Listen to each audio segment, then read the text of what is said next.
We begin our quiet journey into a story that shimmers with shadows and starlight. A story of friendship, mystery, and courage beneath the silver moon.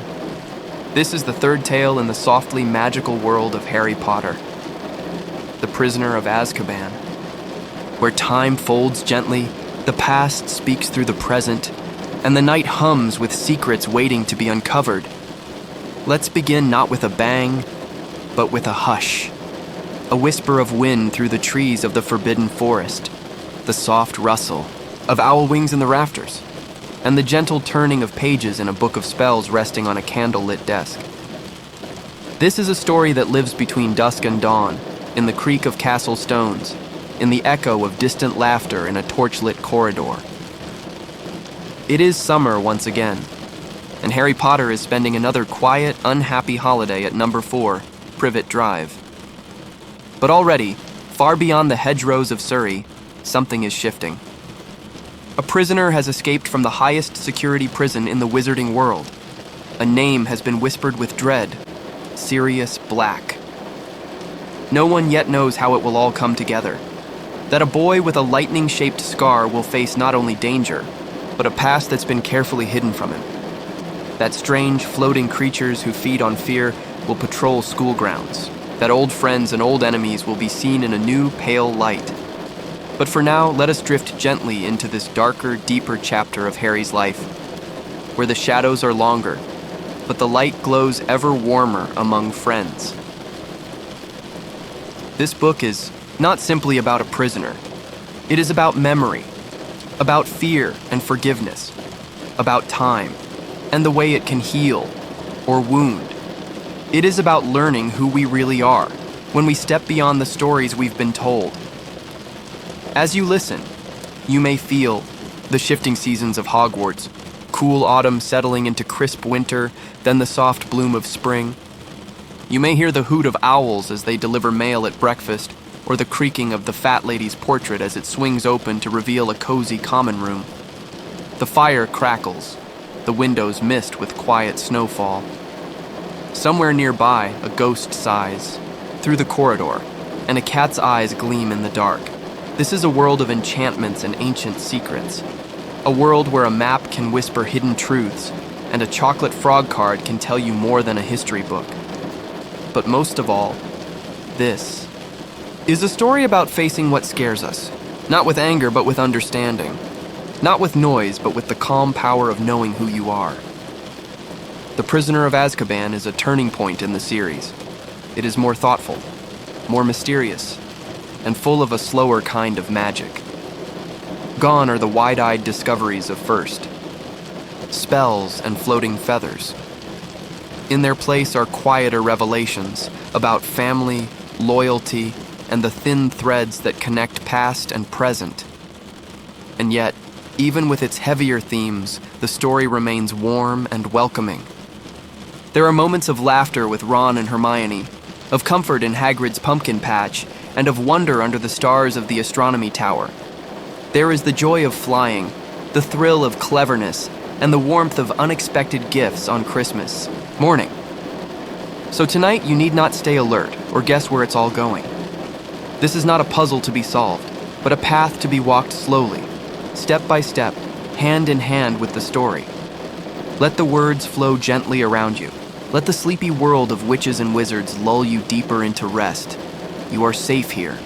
You are in good company. The train is waiting at platform 9 3/4. The mist is curling along the platform's edge. There is a soft hoot in the distance and the low chug of something beginning. A soft wind lifts the corners of newspapers. A rat curls tighter into a pocket. A cat flicks its tail and waits. Soon we will be aboard, with the countryside rolling past in blurs of green and gold, and the chocolate trolley jingling down the aisle. But for now, just breathe, listen, and settle in.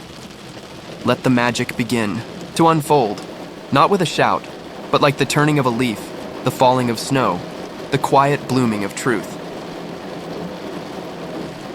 Welcome to Harry Potter and the Prisoner of Azkaban. The story is ready, and it's been waiting just for you. Chapter 1, Owl Post. The summer had grown heavy over Little Whinging, warm, still, and strangely quiet. The houses of Privet Drive stood neat and square in their lines, all trimmed lawns and shut windows, their blinds drawn tightly against anything unusual. And inside number 4, a boy named Harry Potter sat awake in the smallest bedroom, beneath a blanket, lit only by the gentle glow of a flashlight tucked beneath his chin. He should have been asleep. It was past midnight, and the Dursleys, his aunt, uncle, and cousin, had long since turned out their lights. But Harry was not like other boys. He was a wizard, and this was no ordinary night. It was his 13th birthday. On the bed, beneath the blanket, he had a book open, a large, worn copy of A History of Magic, and he was scribbling quietly onto a bit of parchment. Hedwig, his snowy owl, dozed inside her cage nearby, wings tucked in, feathers ruffling slightly each time Harry moved. It was risky, this secret study session. The Dursleys hated anything to do with magic, and they had locked all Harry's school, things in the cupboard beneath the stairs. But Harry had a trick or two of his own. Late one night, when the house was still, he had crept down, picked the lock, and returned all his magical belongings to his room upstairs, hidden carefully under a loose floorboard. He wasn't just passing time with homework. He was keeping himself connected to Hogwarts, to the world beyond the walls of Privet Drive. Because the summers were long and lonely and full of cold silences from Uncle Vernon, sharp words from Aunt Petunia, and Dudley's ever-thudding footsteps up and down the stairs. So here he was, on the night he turned 13, writing essays by flashlight, listening to the summer wind outside, and waiting, though he didn't quite know for what. And then, he heard it. A flutter. A rustle. A soft scratch at the window. 3 owls. Their wings cast silent shadows across the room as they landed on his windowsill. One small and gray, one large and handsome, and the third, Hedwig, now awake and gently tapping her beak against the bars of her cage as if to say, finally, the post has arrived. Harry sat up quickly, his heart lifting. Birthday post. For most children, birthday cards were ordinary things, folded bits of paper with cartoon cakes and glitter. But for Harry, mail from the wizarding world was something more, a kind of tether to the life he longed for, a life filled with wonder and friendship. He gently untied the letters and packages from each owl's leg, whispering soft thanks as he worked. The first was from Ron Weasley, written in Ron's hurried, slightly wobbly handwriting. The letter was full of familiar warmth, bits of news about the Weasleys' holiday in Egypt, photos of pyramids that moved ever so slightly, and his excitement at returning to Hogwarts soon. Tucked inside the envelope was a small birthday gift, something wrapped in brown paper and string that crinkled softly in Harry's hands. Next came Hermione's letter, neat and tidy, full of thoughtful words and careful punctuation. She mentioned buying school supplies early, reading ahead, and, of course, sending him a birthday present she hoped he'd find useful. Her handwriting was like her, precise and full of care. And last, there was the official envelope. Thick, cream-colored parchment, sealed with a glossy Hogwarts crest. Inside was Harry's school supply list for 3rd year. But this year there was something new. A permission slip. For trips to Hogsmeade, the only all-wizarding village in Britain. The words sat heavy and hopeful on the page, like a door slightly ajar. Harry leaned back against his pillow, clutching the letters. There was no one to share them with in this house. But still, a slow smile crept onto his face. They hadn't forgotten him. Not Ron, not Hermione, not the world he missed so dearly.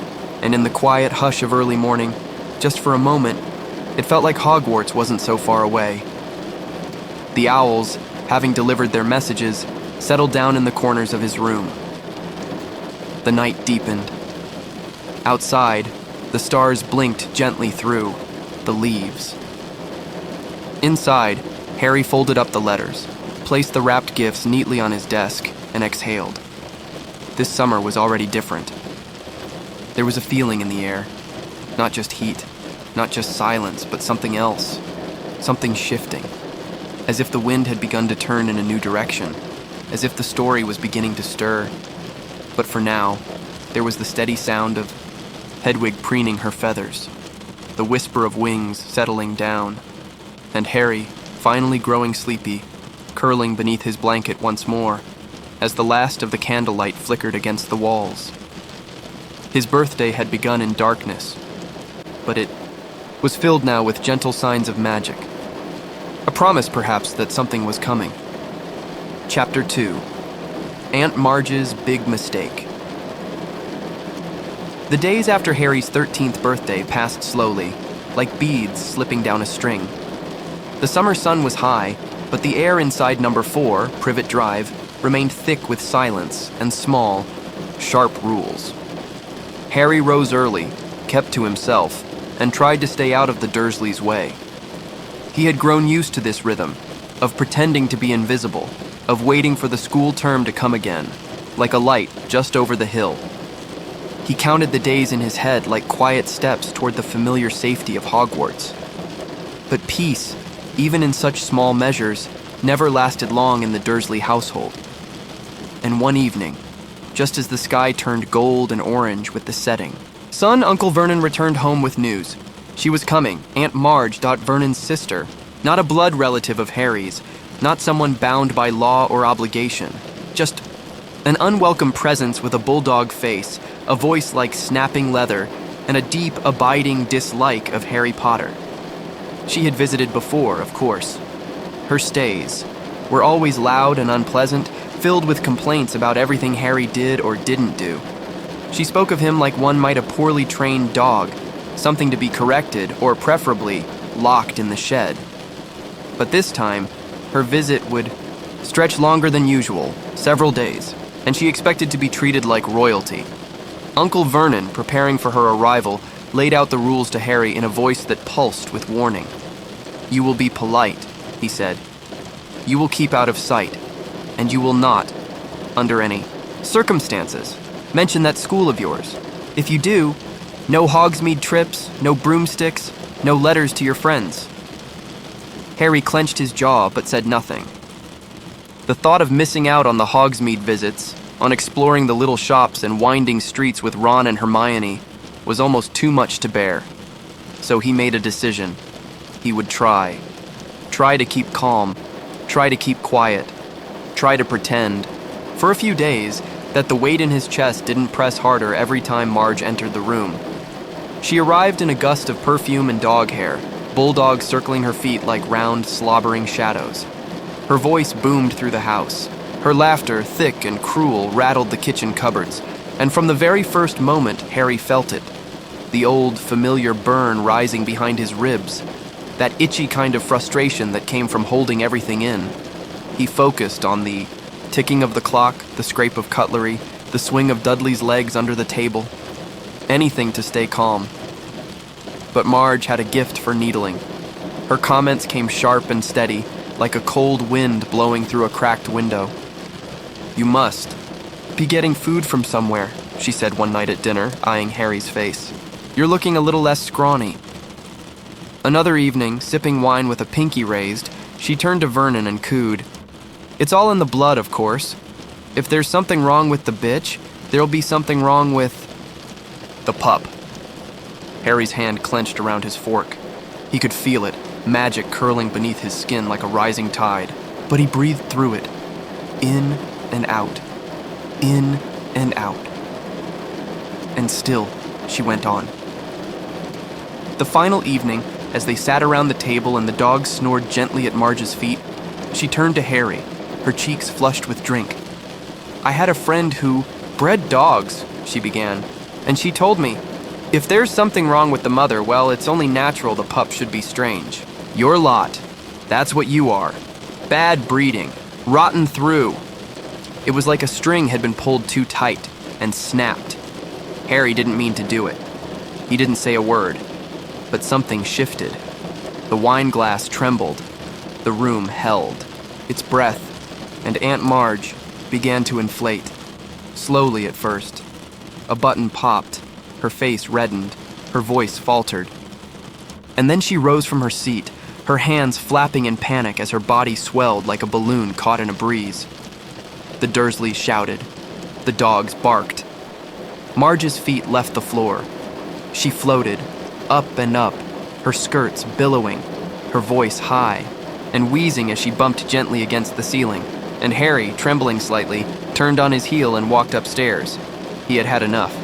He packed quickly, his wand, his cloak, his school books. His hands moved with purpose, not panic. Downstairs, Vernon was bellowing, calling Harry's name in that booming voice that usually made the windows rattle. But Harry didn't stop. He stepped into the hallway, trunk thudding behind him, Hedwig's cage clinking softly. Uncle Vernon stood at the end of the hall, his face purple with fury. "Come back!" he roared. "Come back here and put her right!" But Harry didn't. He didn't even pause. He threw open the front door and stepped out into the night. The air was cool and quiet. Stars blinked above, and somewhere far off, a fox rustled through the hedgerows. Harry's feet crunched softly on the pavement. With each step, the knot inside him loosened. He didn't know exactly where he was going, only that he was free. For now. For a few moments at least, he had broken the cycle, and the wind against his face felt like something close to joy. But as he walked into the still night, dragging his trunk behind him, there was also a flutter of something else. Unease. He had used magic outside school. He had broken wizarding, law. The consequences might follow. Still, he kept going. Out into the wide, dark night, past fences and lampposts, past the only life he'd known here, and just ahead, the world began to shift once more.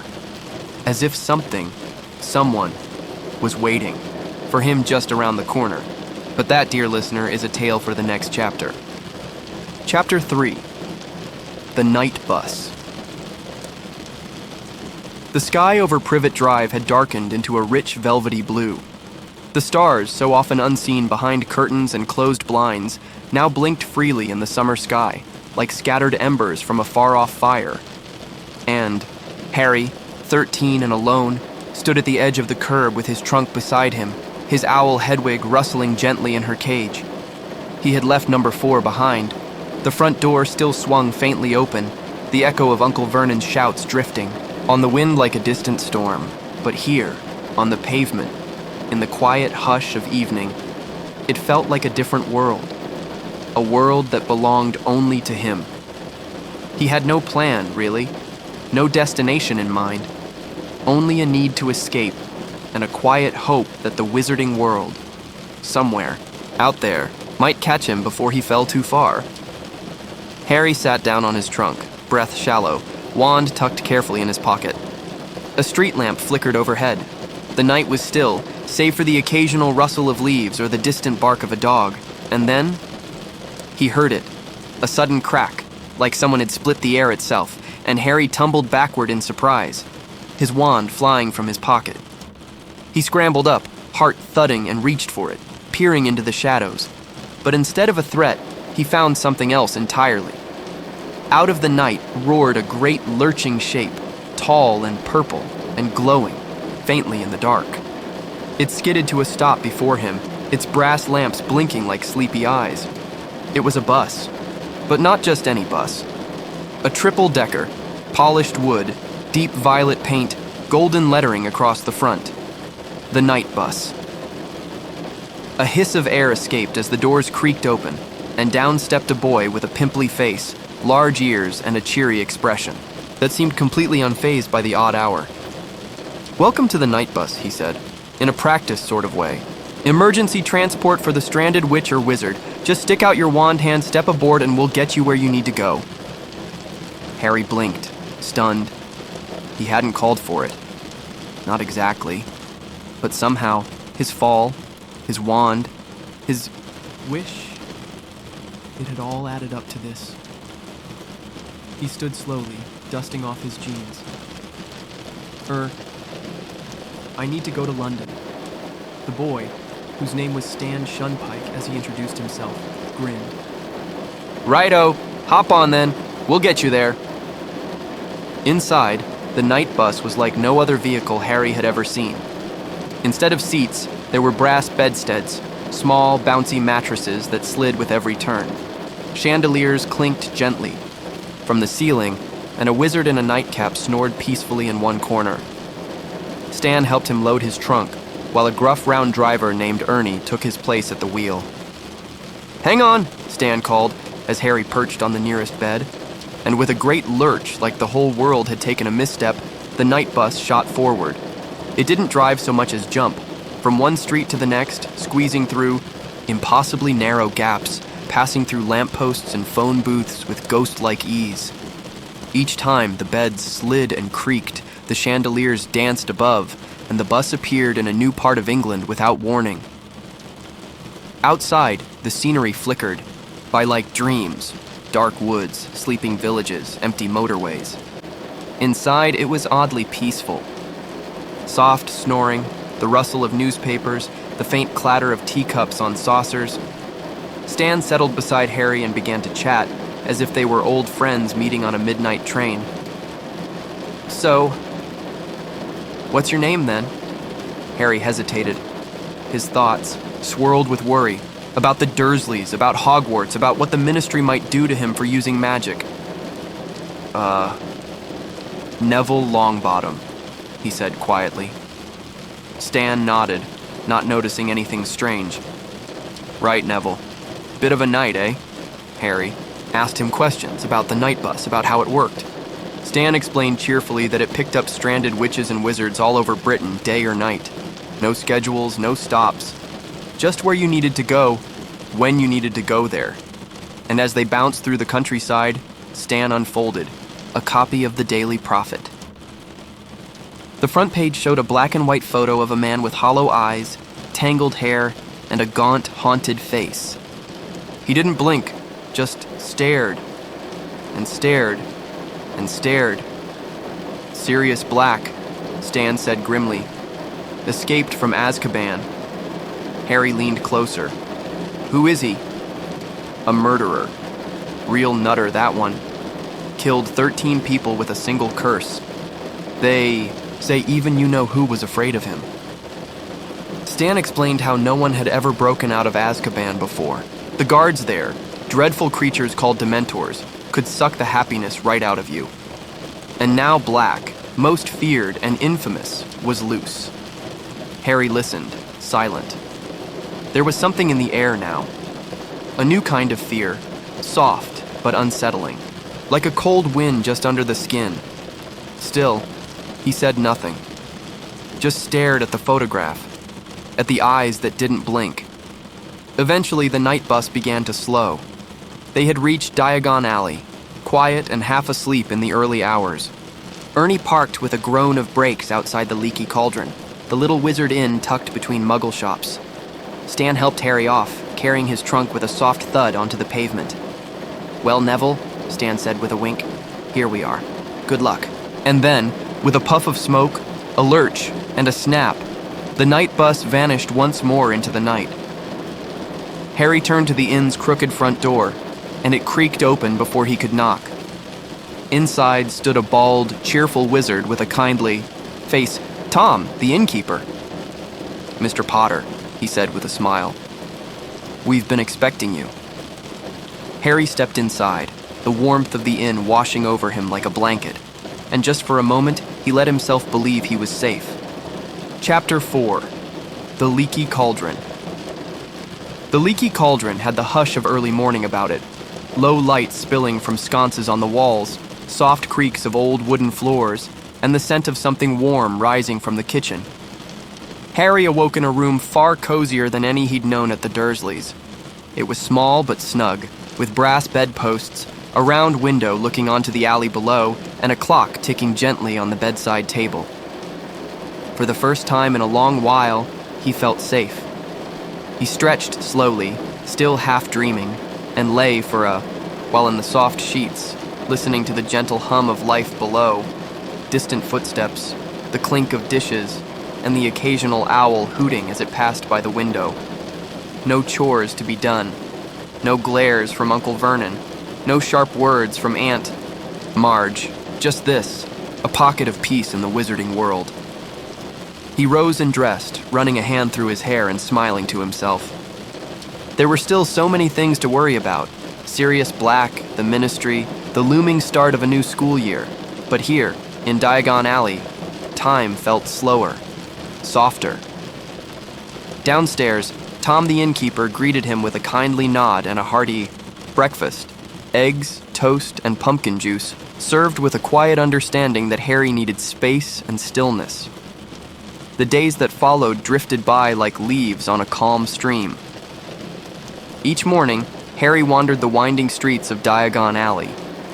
The cobblestones echoed beneath his feet as he passed familiar shops, Flourish and Blots, where books leaned at impossible angles, Quality Quidditch Supplies, with its gleaming display of brooms, and the Magical Menagerie, where creatures chirped, croaked, and purred from behind enchanted glass.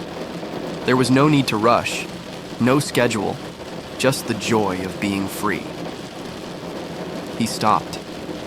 For ice cream at Florian Fortescue's, where the kind shopkeeper not only offered generous scoops of butterbeer-flavored treats, but also helped Harry with his homework, chatting lightly about magical history beneath a striped umbrella. Hedwig was happier too, resting in her cage by the window, occasionally taking flight to stretch her wings and return with soft hoots of approval. Sometimes Harry would sit quietly, in the shadows of the alley, watching witches and wizards go about their day.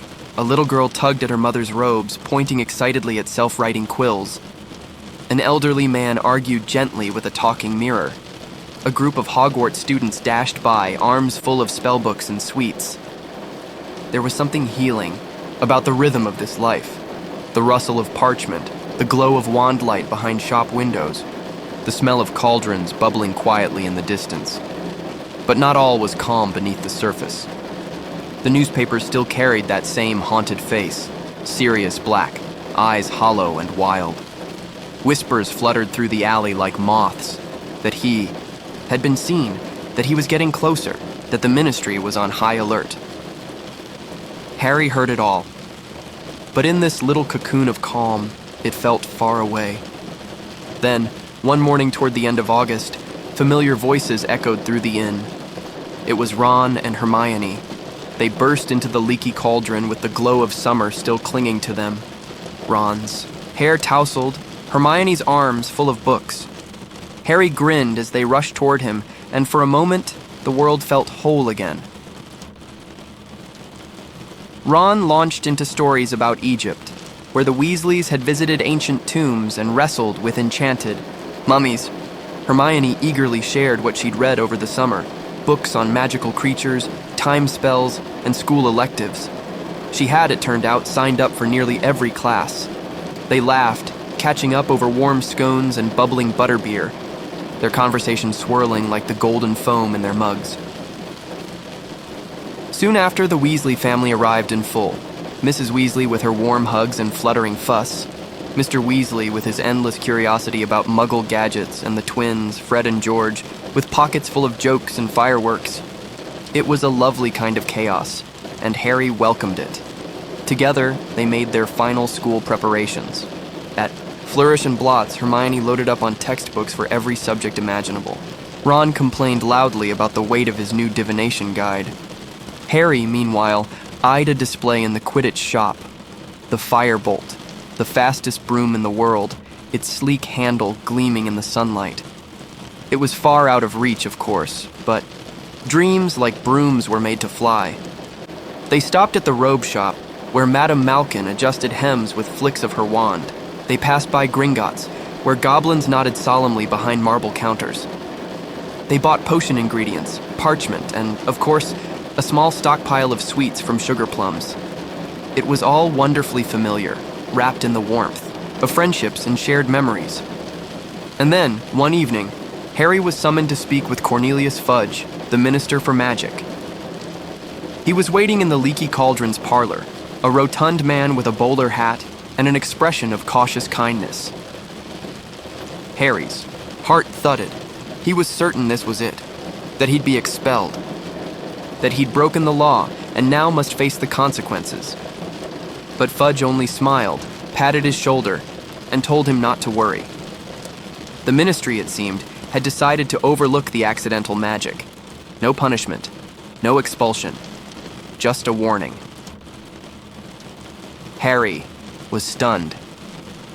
There was more to it, of course. Hints that the Ministry was keeping an eye on him. That it was safer for him to stay in Diagon Alley. That the situation with Sirius Black was delicate. But for now, Harry was free to return to Hogwarts. When he rejoined Ron and Hermione later that night, he didn't share the details. He just smiled and let the noise of their laughter carry him forward. The last night in Diagon Alley was a quiet one.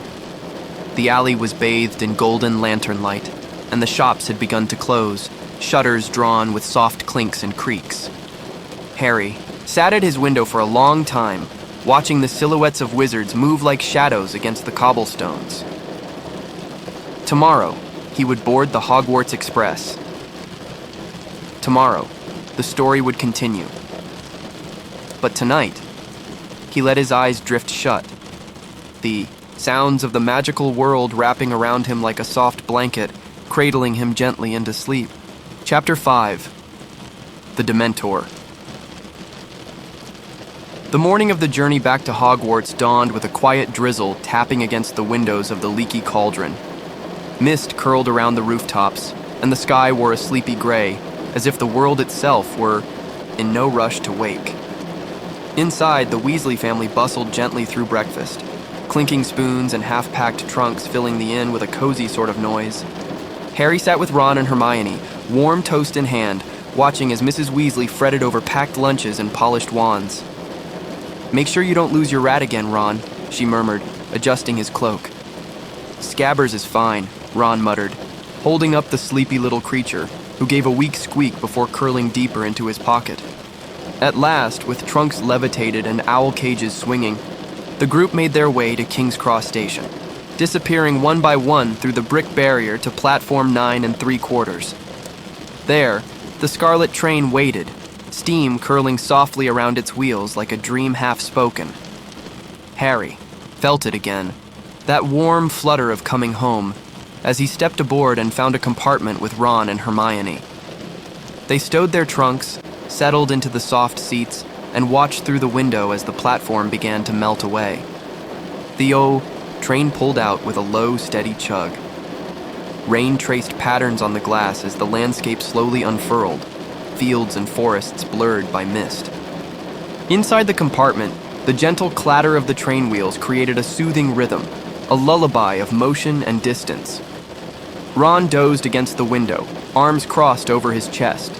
Hermione opened a thick book on arithmancy, her eyes scanning, lines of fine print.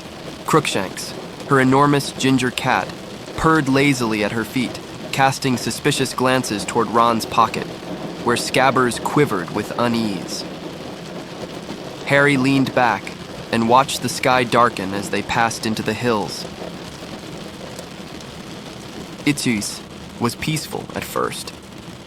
And then, sometime after midday, the train gave a shuddering jolt. The lights in the compartment flickered. The soft hum of the engine faltered, then stilled.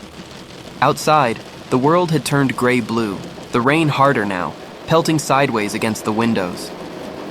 The train slowed, groaning slightly, until it came to a stop. A hush fell. "What's going on?" Ron mumbled, rubbing his eyes. "Maybe it's just a bit of rain on the line," Hermione offered, though her voice was tight. Harry stood and slid the door open, peering into the corridor. Other students were doing the same, whispering, their faces pale in the dim light, and then the temperature began to drop. Not just cool, but cold. Icy, unnatural cold that crept beneath cloaks and curled into bones. The windows frosted at the corners, and the lights flickered again, dimming into shadows. "Someone's coming on board," a voice murmured from further down. There, compartment door slid open, and there, silhouetted in the narrow doorway, stood a figure cloaked in darkness. Tall, thin, and faceless, its hood drawn so low no features could be seen. A hand, if it could be called that, glided forward, gray, gnarled, and rotting, like something long dead. The air thickened with dread. And then, the world changed. Harry's thoughts turned inward, collapsing into pain and panic. He heard something, a scream, high and terrible, echoing from some distant place. The world spun. Cold filled his lungs. His knees buckled. And then, darkness. When he opened his eyes, it was to the sight of pale faces and flickering wand light. He was lying on the floor of the compartment. Ron and Hermione knelt beside him, their expressions drawn with concern. The chilling figure was gone. In its place stood a man, tall and thin with shabby robes and tired eyes. He looked down at Harry with quiet concern. "Eat this," he said gently, handing Harry a large piece of chocolate. "It helps." Harry sat up slowly, shivering. His head pounded, but the warmth of the chocolate spread through him like the glow of a small fire. "Who?" he began.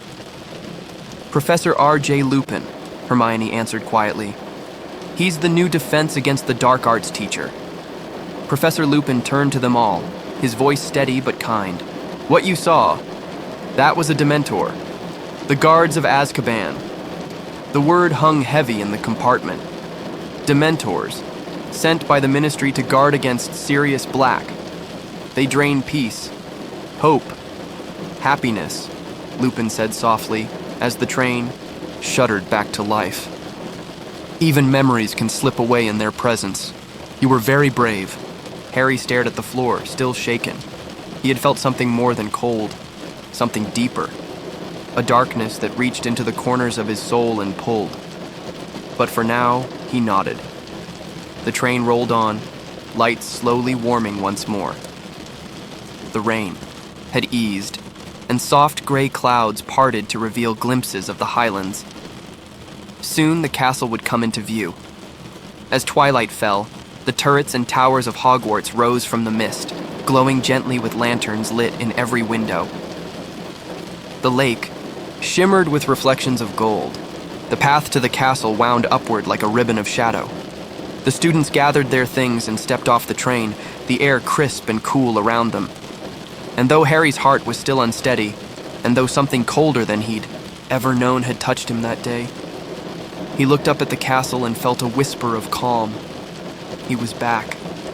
Back in the place where magic lived. Back where the story would continue. Chapter 6. Talons and Tea Leaves. The days after their arrival at Hogwarts slipped by in soft, misty mornings and cool afternoons. The castle walls, familiar yet ever-changing, wrapped around Harry like an old coat, sturdy, warm, and filled with hidden pockets of surprise. The Gryffindor common room glowed with its usual welcoming fire, and the dormitory windows were streaked with the soft breath of autumn. Outside, the lake shimmered with a silver calm, and the Forbidden Forest stood tall and dark in the distance, a quiet sentinel watching over the edge of the grounds. On their first Monday morning back, Harry, Ron, and Hermione rose early, their robes freshly pressed and their schedules clutched tightly in hand. "Look at this," Ron said, frowning slightly as he scanned the parchment. "Double divination first thing, with the Slytherins." Harry raised an eyebrow. "That's in the North Tower, isn't it?" Hermione nodded, already halfway through a bite of toast. "It's supposed to be one of the oldest parts of the castle, and it's quite a climb." And so, after breakfast, the trio followed the winding staircase upward, past statues of sleeping knights and portraits of monks who snored gently as they passed. The staircase grew narrower the higher they climbed, the steps worn smooth by centuries of feet. Eventually, they reached a trapdoor in the ceiling with a brass knocker shaped like a serpent's head. Before they could knock, the door swung open with a soft creak, and a thick cloud of perfumed smoke drifted down. "Welcome," came a dreamy voice from above.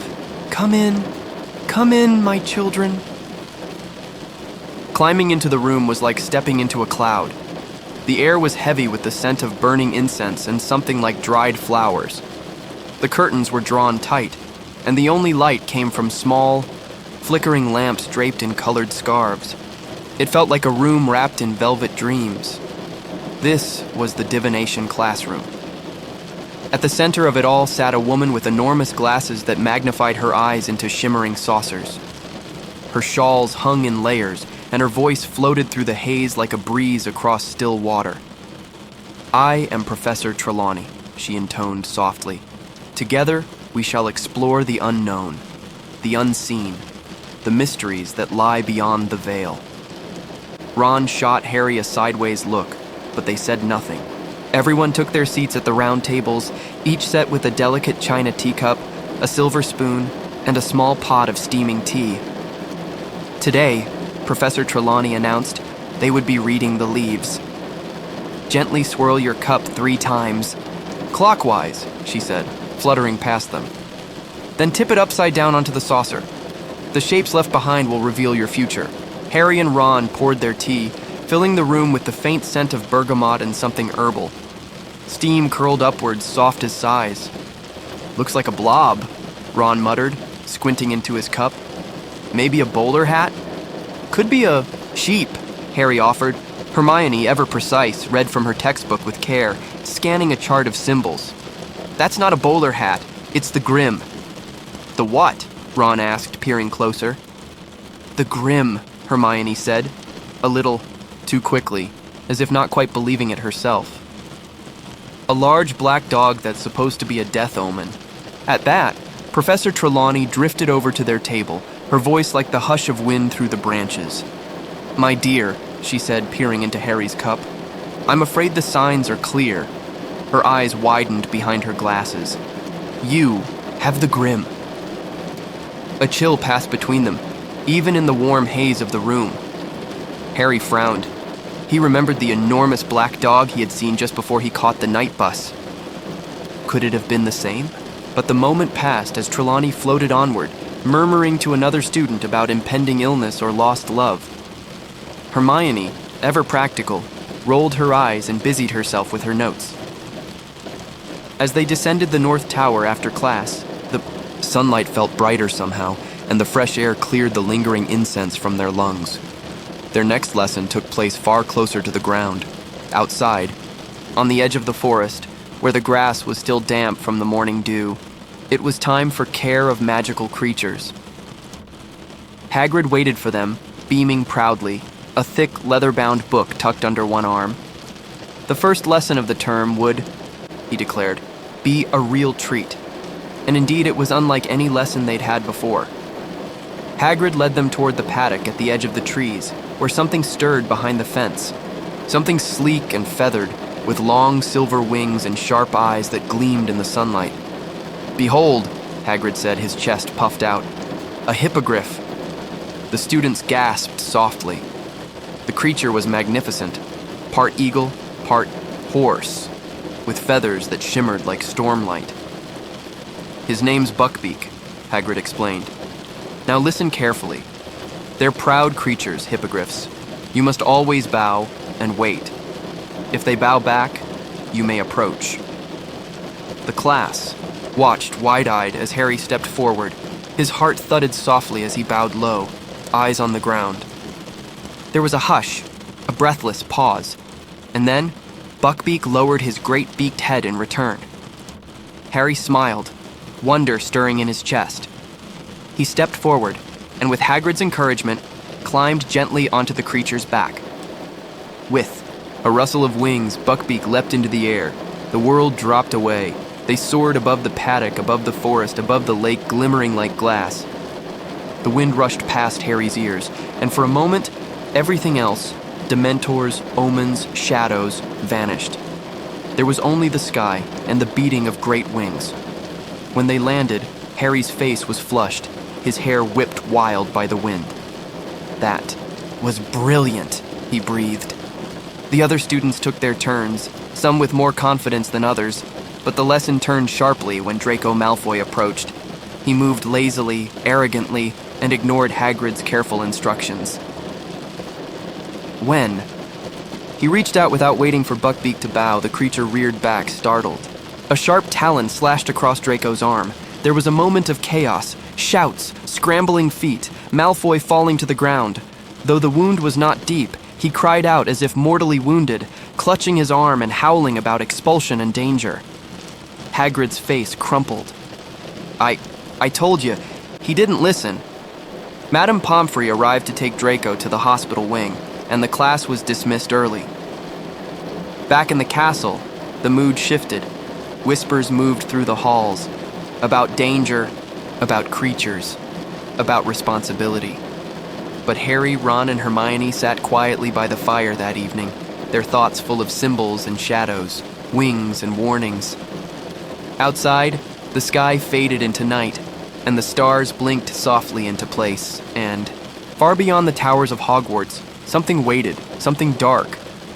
But for now, the fire crackled gently, and the tea had long since cooled, and the first day of lessons, strange, stirring, and full of omens, had come to a close. Chapter 7. The Boggart in the Wardrobe.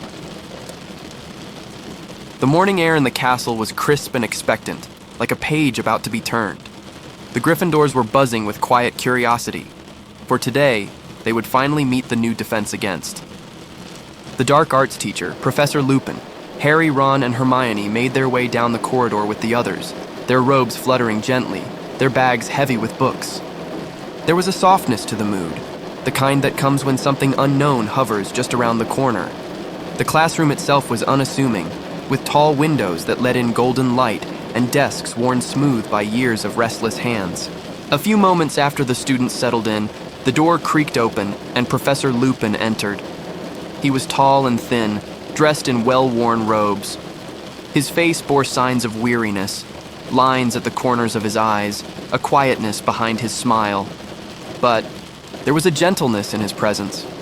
Not the sharp, commanding air of most professors, but something warmer, reassuring. He greeted the class with a soft smile and a calm voice. "Good morning. Today I thought we'd do something a little different." And with that, he led them out of the classroom and into the corridors. Whispers followed in their wake, murmurs of surprise and intrigue, as the students followed Lupin down a passage, past portraits who looked on with sleepy curiosity. At last, they reached a small room, dusty, unused, with tall cupboards lining the walls. In one of them, locked tight, was something strange, something waiting. "A Boggart," Lupin said gently, turning to face them. He explained in a quiet, thoughtful voice. "A Boggart is a shapeshifter. It lives in dark spaces, closets, cupboards, under beds. It takes the form of whatever it believes will frighten us most. Some students shifted uncomfortably. But," Lupin continued, his tone like a lullaby woven with logic, "there is a charm we can use. Ridiculous. Say it clearly. Focus on changing the fear into something funny, something absurd. That is, how a Boggart loses its power." He looked around the room. "Now, let's begin." With a gentle flick of his wand, the cupboard unlocked. A hush fell over the students like the breath before a dream. Neville Longbottom stepped forward at Lupin's encouragement, clutching his wand with trembling fingers. "What frightens you most, Neville?" Lupin asked kindly. Neville hesitated. Professor Snape," he admitted, cheeks coloring. Lupin gave a nod. "Very well. Picture him. But now, imagine him in your grandmother's clothes." The class snorted softly, and Neville's lips twitched. The cupboard burst open with a creak, and out stepped Snape, scowling, robes billowing. But in a flash of wand light and laughter, he transformed. He now wore a long green dress, a stuffed vulture hat, and a big red handbag. The room erupted in giggles. The fear melted. "Ridiculous!" Neville cried, and the Boggart staggered in its borrowed heels. Next came Parvati Patil, who faced a giant snake, which, with a flick of her wand, turned into a bouncing jack-in-the-box. Seamus Finnegan's worst fear was a banshee, which wailed horribly. But then, after a trembling ridiculous, she was suddenly silenced, wearing a comical party hat and blowing a raspberry. Step by step, each student faced their fear, and laughter followed like a soft tide washing away the shadows. But when it came to Harry's turn, Lupin gently stepped forward, raising a hand. "Let's give someone else a chance," he said softly, eyes kind but distant. Harry blinked, slightly puzzled. Instead, Ron stepped forward, and his fear, a giant spider appeared, all hairy legs and gleaming eyes. But with a flash of laughter and a flick of magic, the spider lost its legs and rolled away like a balloon. It was Hermione's turn next, but before she could face the Boggart, something unexpected happened. The shape twisted suddenly, faster than before. It became a glowing, or a silvery sphere, floating in the air, cold and humming, a Dementor. But just before the chill could reach them, Lupin stepped in. He raised his wand, not with force, but with a sort of weary grace. "Ridiculous," he whispered.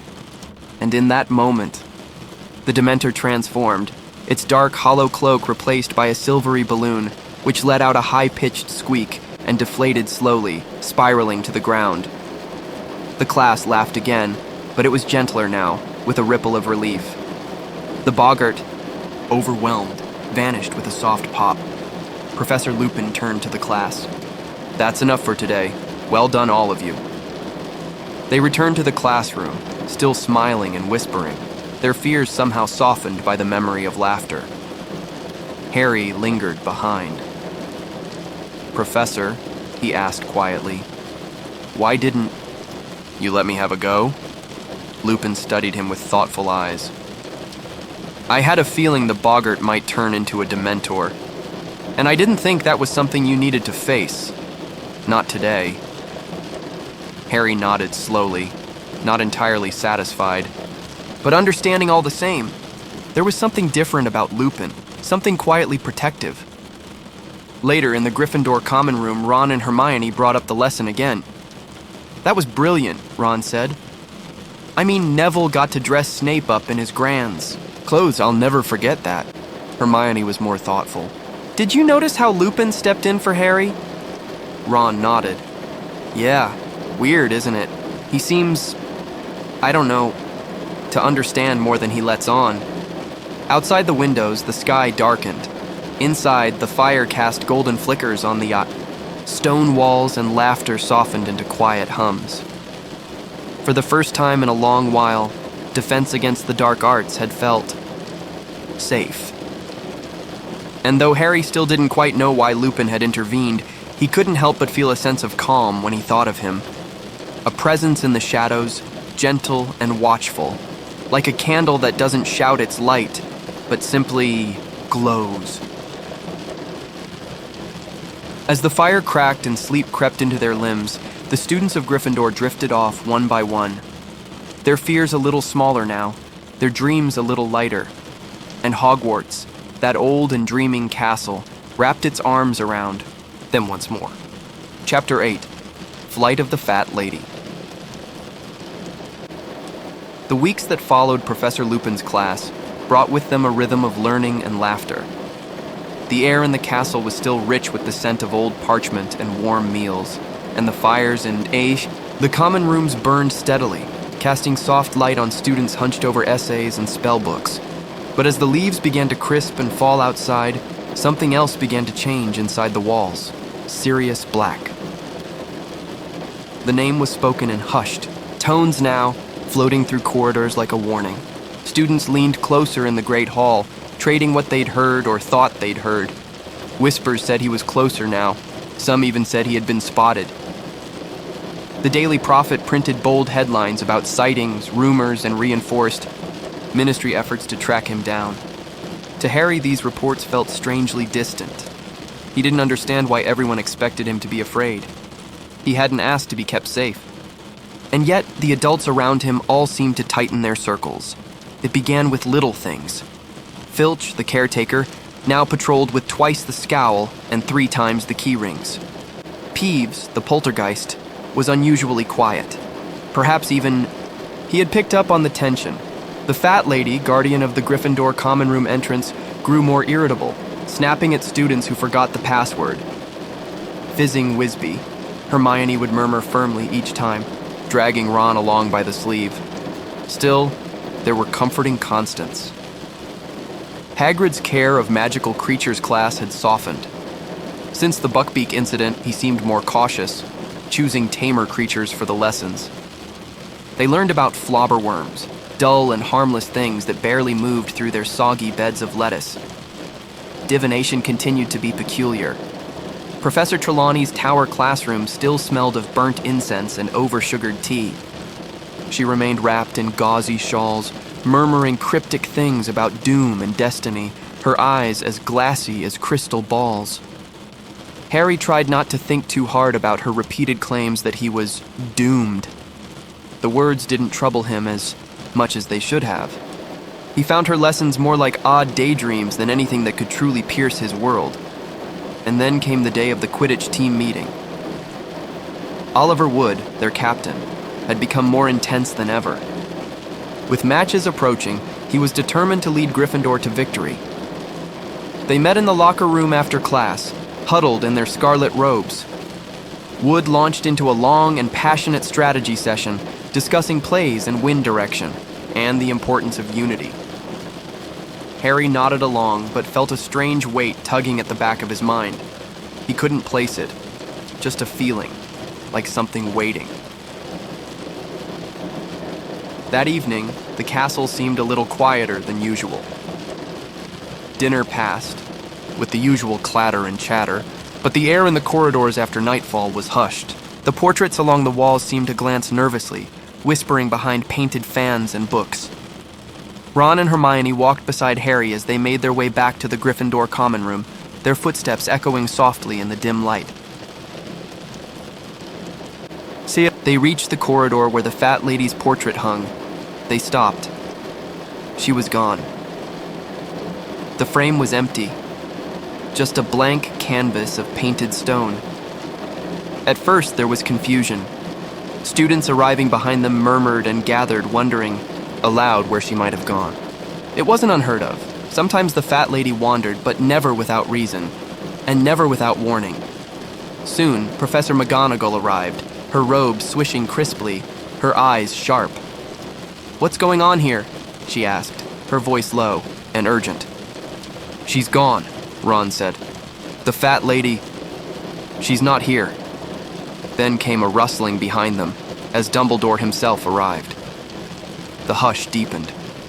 He looked calm, but his blue eyes swept the scene with quiet intensity. With a gentle gesture, he turned to the nearby portrait of a shaggy-haired man in hunting gear. "Peeves?" Dumbledore said softly. The portrait sniffed. "Saw her running, didn't I? Down to the end of the corridor, weeping like a banshee." "Why?" Dumbledore asked, his voice barely above a whisper. The portrait shivered slightly. "She wouldn't let him in." Silence fell like snowfall. "Who?" Dumbledore asked again. The portrait's painted eyes grew wider. "Sirius Black." A cold breeze seemed to sweep the corridor. Gasps rippled through the crowd, and someone dropped their bag with a thud. But Dumbledore's voice remained steady, his calm like a bomb. "I see," he murmured. He turned and gave instructions quietly, efficiently. The prefects were to escort all students back to the Great Hall. Teachers would search the castle, every room, every corner. The students were shepherded gently, lanterns swaying, footsteps soft on the stone floors. Harry walked between Ron and Hermione, his thoughts spinning but his heart strangely still. How had Black gotten in? What did he want? That night, they slept in the Great Hall. The long tables had been moved, and hundreds of sleeping bags lay on the floor, flickering gently in the candlelight. Teachers took turns watching over them, pacing softly at the edges of the room. Ron snored a little. Hermione curled up tightly with a book beneath her head, and Harry lay awake, staring at the enchanted ceiling, mirroring the night sky, stars twinkling above him like distant thoughts. He wondered quietly if Sirius Black had truly been just beyond the wall. He wondered why he didn't feel more afraid, and as sleep finally crept in like mist through the windows, the whispers of the castle seemed to blend with dreams. Soft warnings, folded secrets, and a door that would not open. 3. Portrait would later be found, frightened and torn, hidden in another corridor, replaced for now by the rather unsavory Sir Cadogan, who insisted on passwords changing daily and charged at students with his tiny painted sword. but that would come later. For now, Hogwarts had felt its first true tremble, and the night stretched on. Chapter 9. Grim Defeat. The castle settled once again after the strange events surrounding the Fat Lady's flight and Sirius Black's mysterious appearance. But the sense of ease that once warmed the halls had been altered, like a familiar melody shifted into a more haunting key. Sir Cadogan now guarded the entrance to Gryffindor Tower. Eccentric, brash, and deeply committed to his own bizarre brand of chivalry, the little painted knight insisted on daily password changes and challenged students to duels when they forgot them. He was, in Hermione's words, an absolute menace, but the staff seemed too busy to replace him. Harry found himself quietly watching the windows more often, his thoughts returning again and again to the man who had supposedly crept into the castle in the dead of night. But no one could say how he had done it, and no one had seen him since. Still, life carried on. The routine of classes resumed. The early morning bells still chimed through the fog, and students poured into classrooms with yawns and rumpled robes. Professor Lupin, though somewhat pale, continued to impress the class with his calm strength and engaging lessons. In one defense against the dark arts session, they learned about hinky-punks, one-legged creatures that lured travelers into bogs. The students listened closely as Lupin demonstrated the proper spell to confuse them, his voice always quiet, always steady, but the sky had turned sullen and gray, brooding over the grounds like a storm waiting to fall. And soon, the first Quidditch match of the season arrived. Gryffindor was set to face Hufflepuff. The team had trained hard, and Oliver Wood was buzzing with excitement. He recited strategy like sacred poetry, his voice hushed with passion, urging his players to stay focused. But something was wrong that morning. As Harry sat at the Gryffindor table, eating toast that tasted more like sawdust than breakfast, Professor McGonagall appeared beside him. "Potter," she said softly. "A change in plans. Slytherin won't be playing today. Draco Malfoy's arm is still healing from his incident with Buckbeak." Harry glanced toward the Slytherin table, where Malfoy sat with a dramatically bandaged arm and an exaggerated expression of pain.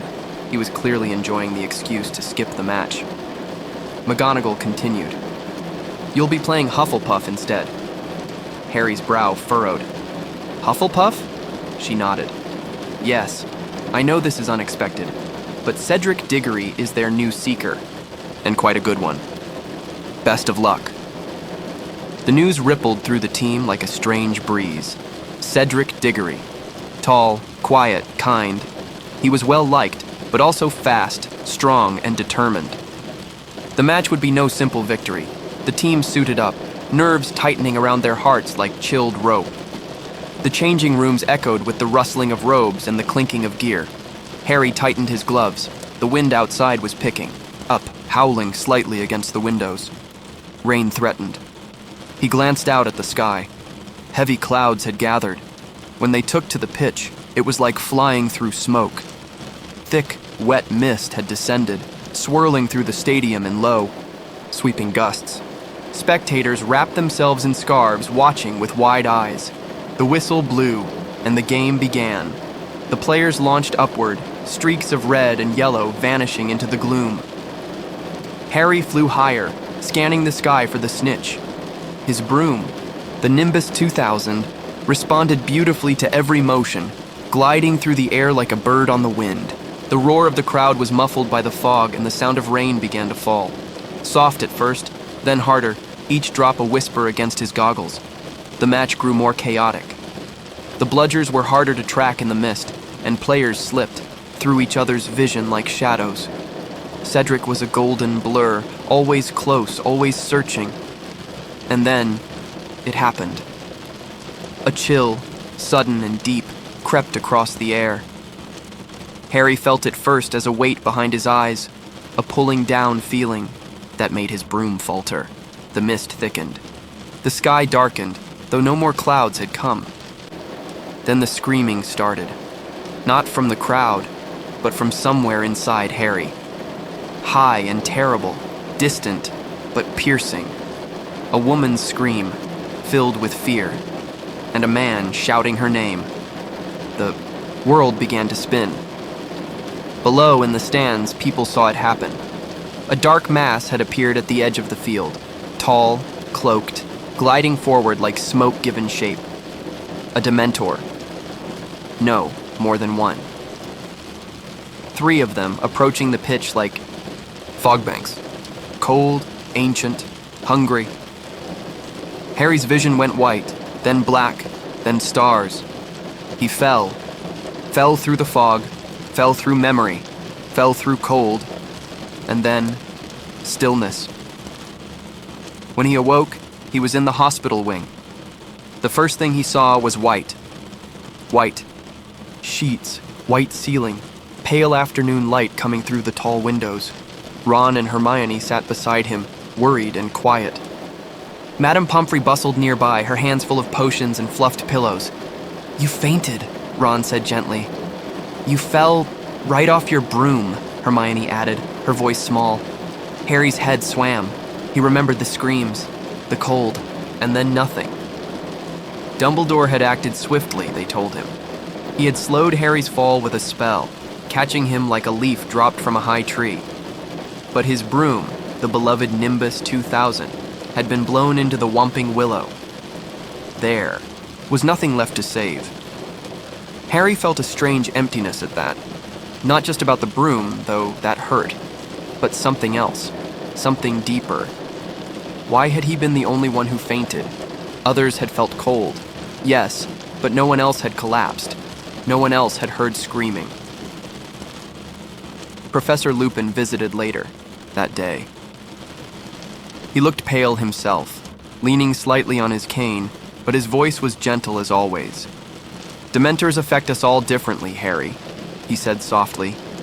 "You have experiences in your past that make you more vulnerable." Harry didn't ask what he meant. He knew. He had always known. Lupin hesitated, then added, "I'll teach you a way to defend yourself. It won't be easy, but I think you'll be able to learn." And with that promise, a small light glimmered at the edge of Harry's shadowed thoughts. Outside, the rain continued to fall. The match had been lost. Cedric had caught the snitch after Harry's fall, but had tried to call the match off, not realizing what had happened until later. It wasn't Cedric's fault, of course. No one blamed him, and yet the cold remained. A trace of it, like fog, in the corners of the castle's warmth, but Harry had felt it, that darkness, and now he would have to learn to fight it. Chapter 10. The Marauder's Map. The days after the Quidditch match passed in quiet ripples. Harry's Nimbus 2000, lost to the Whomping Willow, could not be replaced easily. Though Oliver Wood mourned the loss bitterly, Harry himself felt a strange sort of numbness about it. He missed the broom deeply, how it responded like an extension of his will, how it flew smooth and sure. But the deeper wound had been the icy fall, the Dementors, the fainting, and the scream. Harry didn't speak of it to many, not even Ron or Hermione. But the sound haunted him, curling through the corners of his dreams. Still, the rhythm of Hogwarts moved on. Winter settled firmly around the castle. Frost crept across the window panes in delicate lace patterns. The lake froze over, and students crunched through snowdrifts on their way to class. Inside, fires burned brighter, and the great hall glowed like a snow globe filled with golden light. Christmas was approaching. As the festive season drew near, decorations began to appear, glittering garlands, enchanted snowflakes, and singing. Suits of armor. Students bundled into scarves and mittens, murmuring about presents, sweets, and the upcoming Hogsmeade weekend. It was the final trip to the village before the holidays, and Harry, once again, could not go. Permission forms, were still required, and Harry had no one to sign his. Uncle Vernon certainly wouldn't. Dumbledore, though kind, had made it clear that the rules must stand. So on that chilly December morning, as students bustled toward the front doors in wool-lined cloaks, Harry remained behind. He tried not to let it show, tried to smile as Ron and Hermione waved goodbye. but a quiet ache settled in his chest, an ache that whispered of all the things he couldn't do, of all the freedoms others had that he watched from the sidelines. Determined not to sit and brood, he wandered instead through the near-empty castle. The silence was peaceful, almost sacred, like being wrapped in velvet. He drifted toward the staff lounge, hoping to ask Professor McGonagall something, but paused just outside the door. Inside, voices murmured. Professors McGonagall and Flitwick were speaking quietly about Sirius Black. They hadn't seen Harry. He stood still as a statue, listening, and what he heard froze him more than the frost outside. Sirius Black was James Potter's best friend, McGonagall said softly. They were like brothers. He was even named Harry's godfather. Harry's heart stopped. Godfather? The man who had betrayed his parents, who had let them die, was not just an old schoolmate. He was family, chosen family. And then Flitwick added something else, something heavier still. He was the Potters' secret keeper. It was Sirius who had been trusted to keep James and Lily's hiding place safe. It was Sirius who had told Voldemort where they were. And it was Sirius who had murdered Peter Pettigrew and a dozen others in the street. Harry felt the words fall through him like stones. It wasn't just betrayal. It was something deeper, something crueler. Sirius Black had not only delivered his parents to death, he had once loved them, had once held Harry in his arms most likely, and smiled down at him, and then given them away. The thought followed Harry like a shadow. He didn't mention what he had overheard when Ron and Hermione returned from Hogsmeade, their arms full of sweets and their cheeks pink from the cold. Instead, he listened to their stories, tried to laugh, and buried the ache beneath his breath. Later that evening, though, a small moment of rebellion bloomed. Fred and George Weasley, always watchful for injustice and opportunity, noticed Harry's glum mood and pulled him aside with matching grins. "You didn't really think we'd let you miss out on Hogsmeade forever, did you?" Fred whispered. George pulled something from his robes, a worn, folded piece of parchment. At first, it seemed like nothing, but then George tapped it with his wand and whispered, "I solemnly swear that I am up to no good." And something wonderful happened. Ink bloomed across the page like frost patterns on glass, forming lines and loops and names, rooms and passages and people walking, talking, breathing. It was a map, but not just any map. It was the Marauders' map, a magical document of such intricacy and mischief that it showed the entire layout of Hogwarts in real time. Every room, every hallway, every secret passage, and every person labeled by name, moving like tiny glowing footprints. Harry stared in awe. "It's a bit of a family heirloom," Fred said. "From a group of students who called themselves Moony, Wormtail, Padfoot, and Prongs," added George. "And it shows a secret passage to Honeydukes' cellar. You can sneak into Hogsmeade that way." Harry blinked, heart fluttering like wings. "But how did you get it?" "Nicked it from Filch's cabinet in our first year," Fred said proudly. "Kept us out of trouble, and sometimes got us into it." They handed it over. Harry touched the map gently, reverently. It felt like a gift from a different world, a piece of magic made just for him. He promised to be careful. And that weekend, while most students believed he remained behind once again, Harry slipped beneath his invisibility, cloak, map in hand, and followed the path to the statue of the one-eyed witch on the 3rd floor. He tapped it with his wand, whispered the password, Descendium, and a hidden passage opened like a sigh from the stone. He crawled inside, heart thudding, and began the long journey to Hogsmeade. The tunnel was dark, winding, and filled with the earthy scent of roots and age. But eventually, after what felt like miles, he emerged in the cellar of Honeyduke's sweet shop, surrounded by jars of sugared violets and acid pops. Hogsmeade opened before him like a dream. Snow dusted the rooftops. Children laughed in the lanes, and the Three Broomsticks pub glowed with warmth and the scent of butterbeer. Harry followed Ron and Hermione at a safe distance, careful not to be seen, and watched them wander the shops. At last, he slipped quietly into the 3 broomsticks, found a quiet corner, and settled in to watch the room. He was content just to be there, just to belong for once. But fate, as always, had other plans. Moments later, a group of Hogwarts teachers entered. McGonagall, Flitwick, Hagrid, and Cornelius Fudge, the Minister for Magic himself. Harry ducked under his table, barely breathing, clutching the map to his chest. They sat only feet away, drinking warm butterbeer and talking in low, serious tones. And again, Harry listened. They spoke of Sirius Black, of the betrayal, of how Peter Pettigrew had confronted him in the street, how Sirius had killed him, along with a dozen innocent muggles with a single curse. Only Pettigrew's finger had been found. They said Sirius had laughed in the middle of the wreckage, madness shining in his eyes. Harry's chest ached with something cold and furious. Then Hagrid, voice trembling, spoke of that night, of how he had collected baby Harry from the rubble of the house in Godric's Hollow, how Sirius had arrived not long after, asking for Harry, tears in his eyes. "I should have known," Hagrid whispered. "I trusted him." It was more than Harry could bear. That night, back at the castle, he lay in his bed wide awake beneath the stars. The Marauder's map rested beside him, its lines glowing faintly in the moonlight. Moony, Wormtail, Padfoot, Prongs. He did not yet know who they truly were, but he would.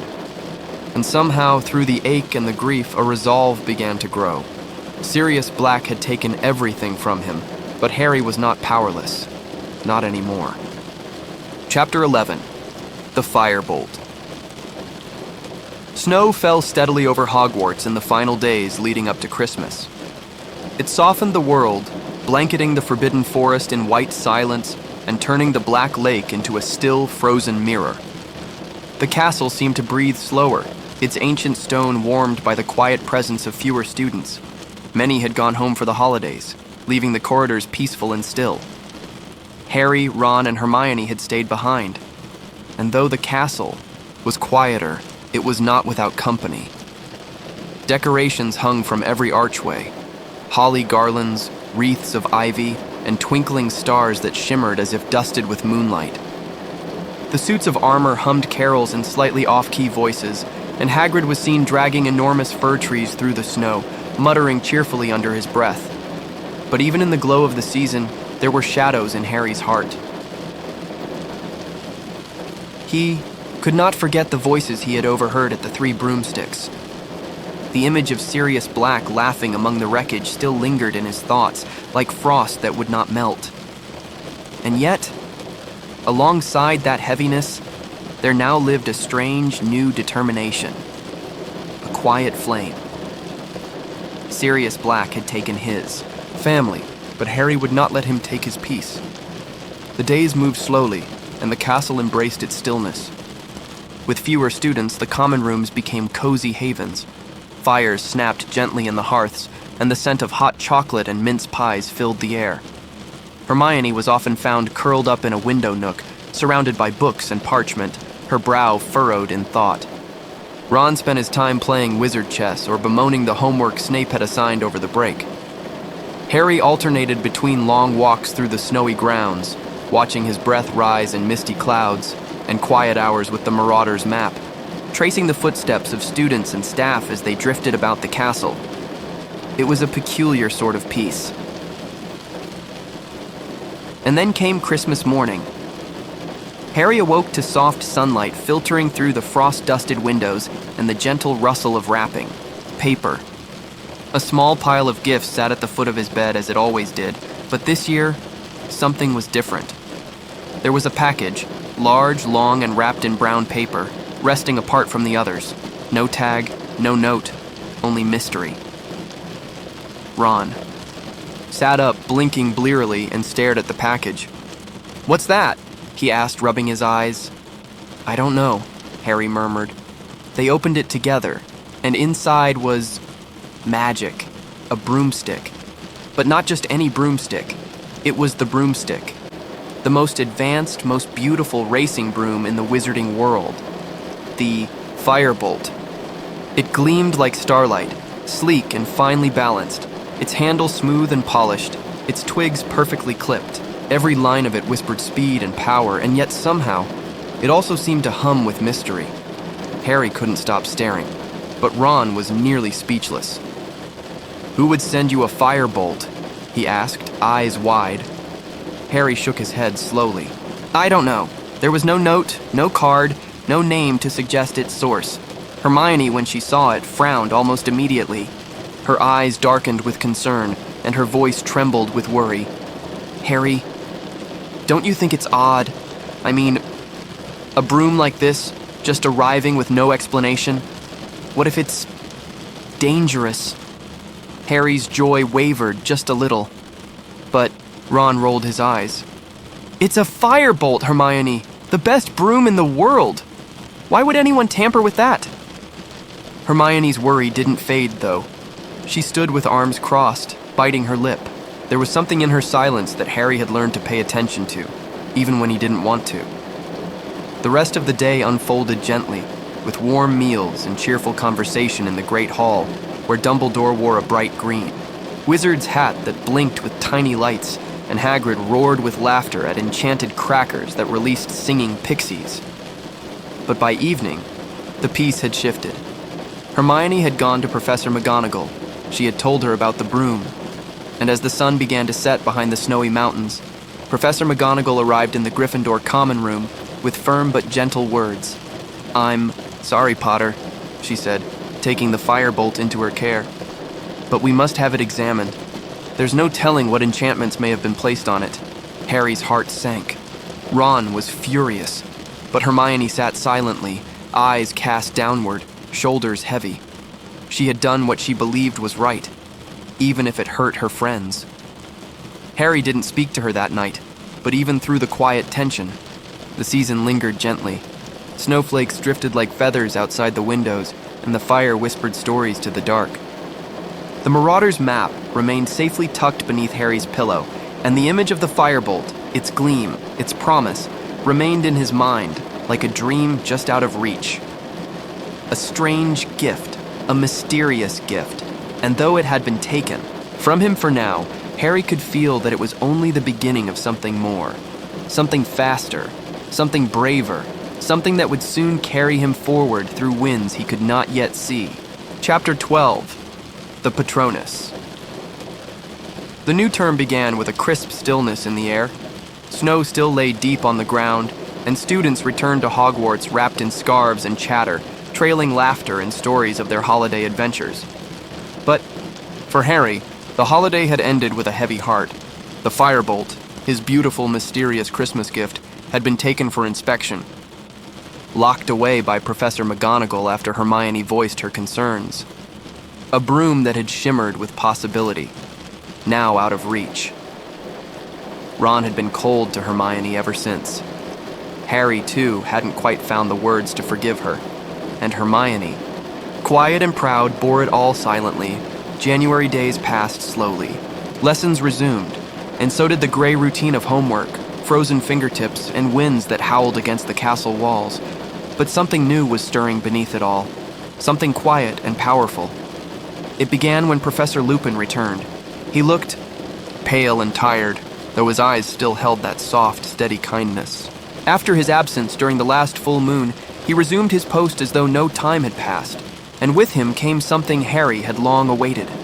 A private lesson, a promise made in the train car months before, a way to fight the Dementors. It was on a Thursday evening that Harry climbed quietly through the castle to Lupin's office. The corridors were hushed, bathed in soft torchlight. The snow outside glowed faintly in the darkness, and the old stone floors whispered beneath Harry's footsteps. When he entered Lupin's room, it was warm and welcoming. A fire crackled gently in the hearth. The walls were lined with books and strange magical devices that clicked and spun slowly, as though ticking away time in a language only magic could understand. Lupin smiled softly. "Ready, Harry?" Harry nodded. The lesson began simply. Lupin explained that Dementors fed on the darkest parts of a person's mind. They didn't just bring fear, they drowned it in memory, dragged it to the surface, made it real again. That's why Harry collapsed. He heard his mother's voice, her screams, things others couldn't hear. But there was a spell, ancient and difficult, Expecto Patronum, a charm of pure protection. It summoned a Patronus, something bright and powerful, made of one's happiest. Memory, a guardian born of hope and warmth, a shield against despair. Harry listened carefully. He closed his eyes. He searched for a memory strong enough to hold back the dark. He thought of flying, soaring above the Quidditch pitch, wind in his hair, heart light and free. He held onto it tightly as Lupin readied a strange, rattling creature, something kept locked in a wardrobe, wrapped in cold and shadow, a Boggart. But this one had been trained to mimic the form of a Dementor. As Lupin opened the wardrobe, a wave of cold rushed into the room. The lights dimmed. A cloaked figure glided out, rattling softly, its presence soaking the warmth from the air. Harry raised his wand. Expecto Patronum! A wisp of silver mist emerged, but it faltered, fading into nothing. The fear crept in again. So familiar, so sudden.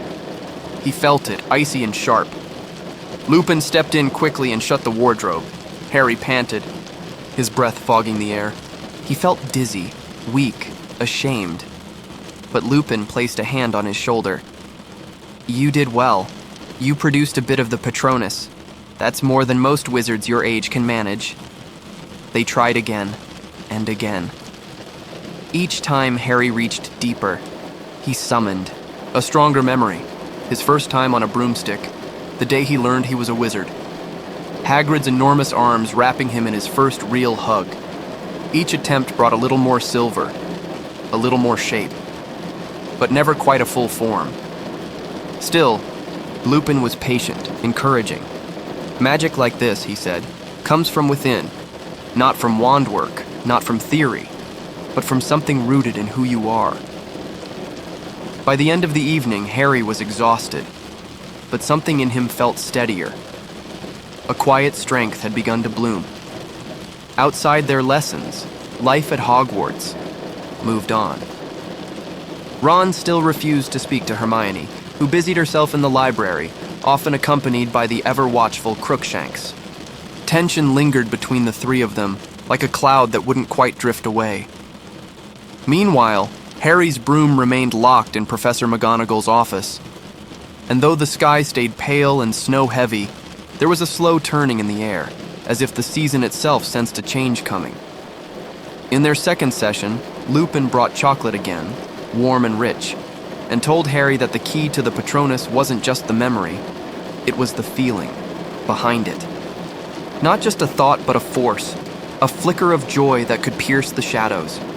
This time, Harry chose the memory of his parents, not their end, not the screams, but a feeling he imagined, being held, loved, protected. A memory that had never truly happened, and yet still lived in him. He raised his wand. Expecto Patronum. The mist came again, brighter now. Not just smoke, but a shape, not quite solid, not quite defined, but enough to send the Boggart Dementor fleeing back into the wardrobe. Lupin smiled. You're getting closer. In between lessons, Harry practiced when he could. Alone in empty classrooms, whispering the incantation, searching for the right memory, the right light. It wasn't easy, but each attempt brought something more than magic. It brought clarity. Harry began to understand that fear couldn't be pushed aside with anger or noise. It had to be faced with light, with something kinder and deeper. A part of himself he hadn't known he possessed. He didn't yet know what shape his Patronus would take, but he could feel it coming.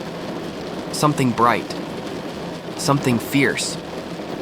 And when it came, it would stand between him and the dark, not just for him, but for those he loved. And so, the winter deepened, and the lessons continued. Harry's breath grew steadier, his wand movements more sure, and the silvery mist became brighter with every try. Outside, the castle shimmered in moonlight, snowflakes tumbling lazily across the grounds. Within its walls, A boy stood in the flickering light of a firelit room, drawing strength not from spells or fame, but from something quieter. Memory, a feeling, and a hope that even in the darkest places, there is still a way to summon light. Chapter 13, Gryffindor versus Ravenclaw.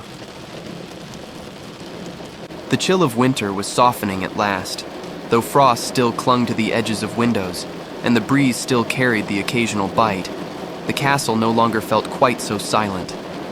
Footsteps echoed more eagerly in the halls, and the torches burned with a livelier warmth. February had arrived, and with it, a sense of anticipation, especially for Harry. It had been weeks since his last lesson with Professor Lupin. He had learned much: how to cast the beginnings of a Patronus, how to reach deep into himself and draw forth something bright. The spell was still difficult, still half-formed, but it was becoming a part of him now, like a memory or a dream that lingers long after waking. And something else had returned to Harry as well: his Firebolt. Professor McGonagall, after many tests and checks, had handed it back with quiet approval. No jinxes, no enchantments, just sleek wood and silver fittings and the promise of speed. Harry cradled the broom like an old friend, his heart filled with a boyish joy he had not felt in weeks. It was more than a gift. It was a freedom. Even Ron had gasped when he saw it again. Hermione, though still hurt by their silence, said nothing. She had done what she believed was right. And though the three of them still walked together in classes and halls, something tender and unspoken hung between them. A thin veil of hurt that hadn't quite lifted. The Gryffindor common room buzzed with excitement. The next Quidditch match was approaching: Gryffindor versus Ravenclaw. A match long anticipated, especially after their early season had been postponed by rain and Dementors and worry. Now the team was eager, hungry, ready, and Harry was ready too. This would be his first time flying on the Firebolt in a real match. Even the older players eyed the broom with awe. It glimmered under the torchlight, perfectly balanced, a thing of beauty. Oliver Wood, the captain, beamed with pride. With this broom, and with Harry, he believed they had a real shot at the cup. The days before the match passed quickly. Practices intensified. The pitch, though still cold, was clearer now, free of snow, though edged with patches of frost. Under the winter sun, Harry soared. The Firebolt was like no other broom, responsive, smooth, a whisper of wind and magic. It moved with thought rather than touch, gliding with such ease it felt more like flying in a dream. And during these flights, something shifted. Harry felt lighter, not just because of the broom, but because of what he had begun to understand. The sea, shadows of Dementors still lingered, but he was no longer helpless. He had something now, a shield, a charm, a glimmering bit of light tucked safely inside. The day of the match arrived wrapped in a soft morning mist, the stands filled with scarves and cheers, house colors billowing like sleepy banners in the breeze. The sky was pale and still, brushed with gentle clouds that drifted lazily above the towers. From the Gryffindor changing room came the usual buzz, Wood's determined speech, the creak of leather gloves, the soft metallic chime of broom polish, being buffed for the last time, and then onto the pitch. The team soared out in a blur of crimson and blue. Ravenclaw was captained by Cho Chang, a graceful and quick seeker whose skill had earned her much quiet respect. Harry noticed her immediately. Her calm, her poise, the way she flew with a dancer's ease. There was a warmth in his chest as he watched her, a new kind of flutter. But there was little time for distractions. The whistle blew, and the match began. It was fast, sharp, beautiful. The Firebolt turned every dive into a dance. Harry moved like water and wind, weaving and dipping with perfect control.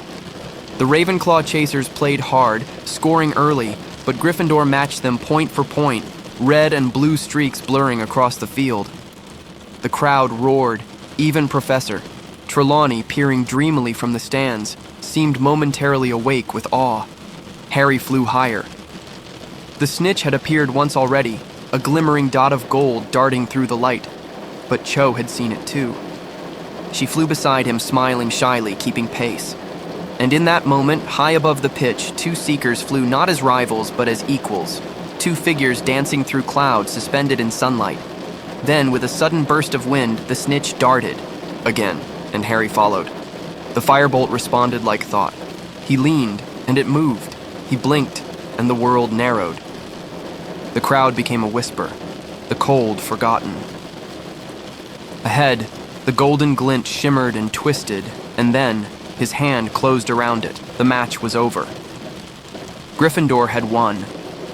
The stands erupted in cheers, but Harry barely heard them. His heart was light, breathless, full.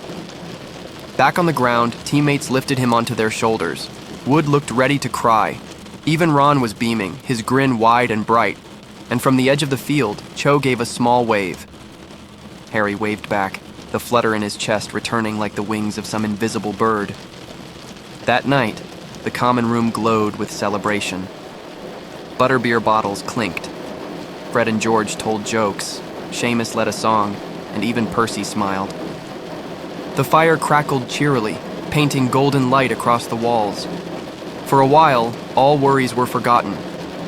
Sirius Black, the Dementors, even schoolwork, they all melted into the background.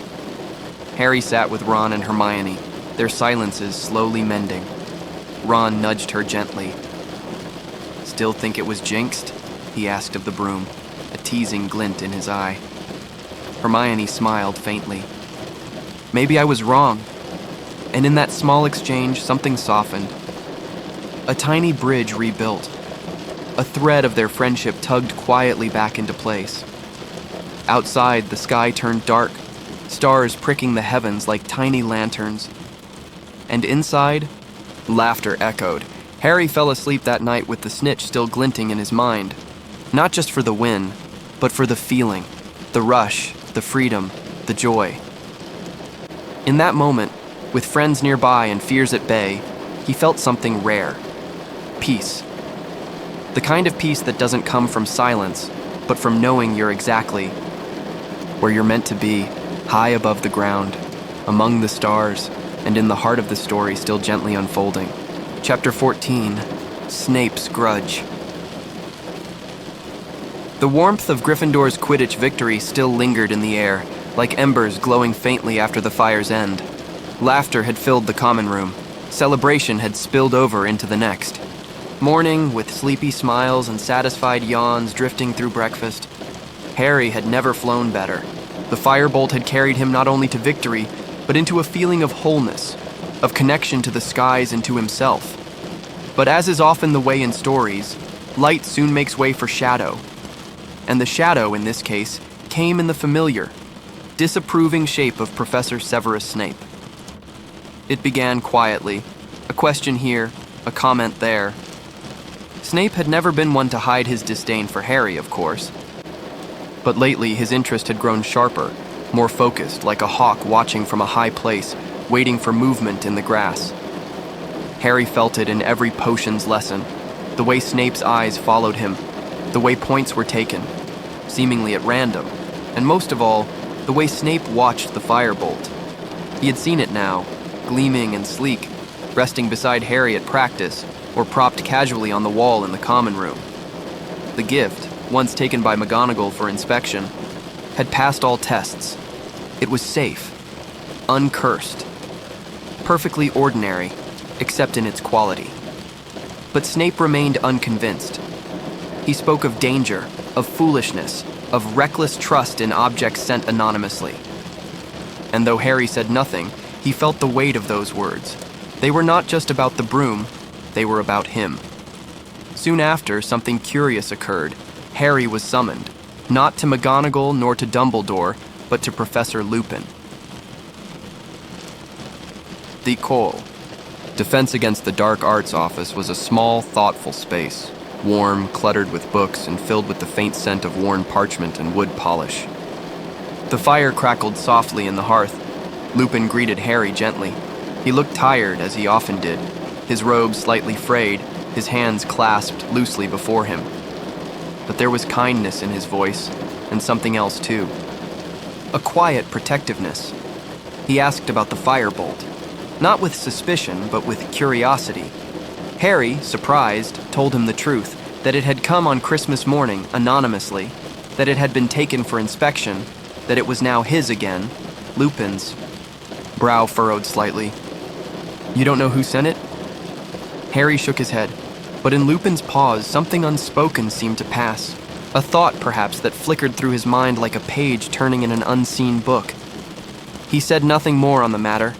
Instead, he invited Harry to resume his Patronus lessons. Harry's heart lifted. That evening, beneath the cool stone ceiling of Lupin's office, Harry once again faced the Boggart Dementor. It emerged from the wardrobe with its familiar, soul-chilling glide, its cloaked form reaching with invisible hunger. But Harry was ready. He raised his wand. Steady this. Time. He focused not on fear but on feeling, on warmth and memory. He thought of his broom, the wind in his face, the freedom of flight. Expecto Patronum. Light burst forth, faint, but stronger now. A silvery mist, swirling like morning fog through. Moonlight drove the Boggart back. Lupin smiled. Progress. They repeated the exercise. Again, and each time the light grew. Still not a full Patronus. Not yet. But something was awakening within Harry. A spark, a strength. The lessons weren't just spells. They were acts of healing. Days passed. Snape's gaze did not waver. Then came the moment that shifted everything. In potions class, on a quiet Thursday afternoon, Snape dismissed the usual lesson and instead ordered students to work in pairs. He moved slowly through the rows, robes sweeping the stone floor, pausing here and there to question or comment, mostly to criticize. When he reached Neville and Ron, his face curled in disdain. Neville, poor soul, fumbled his ingredients, cheeks flushed with worry. The cauldron bubbled too fiercely. Ron did his best to help, but it was no use. Snape loomed. He spoke in that silky, cutting tone that slid through the room like cold air. If the potion explodes, Longbottom, you may finally be doing something useful. Harry's jaw clenched. Hermione looked up sharply from her own work. Then suddenly, Snape's voice shifted. 10 points from Gryffindor, Ron protested, red in the face. But we didn't do anything. Snape's smile was thin. Exactly. He turned, his black eyes sweeping over Harry. And you, Potter, enjoying your broom? Harry didn't respond. Snape stepped closer, lowering his voice. Strange, isn't it? How quickly one forgets caution when fame is involved. There was no mistaking the venom in his voice now. It wasn't just about a student and a teacher. It was older than that. Deeper. Woven from tangled threads of the past.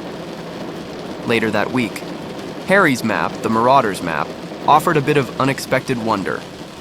Fred and George had gifted it to him, a parchment of magical ink that revealed not only the layout of Hogwarts, but the footsteps of all who wandered it.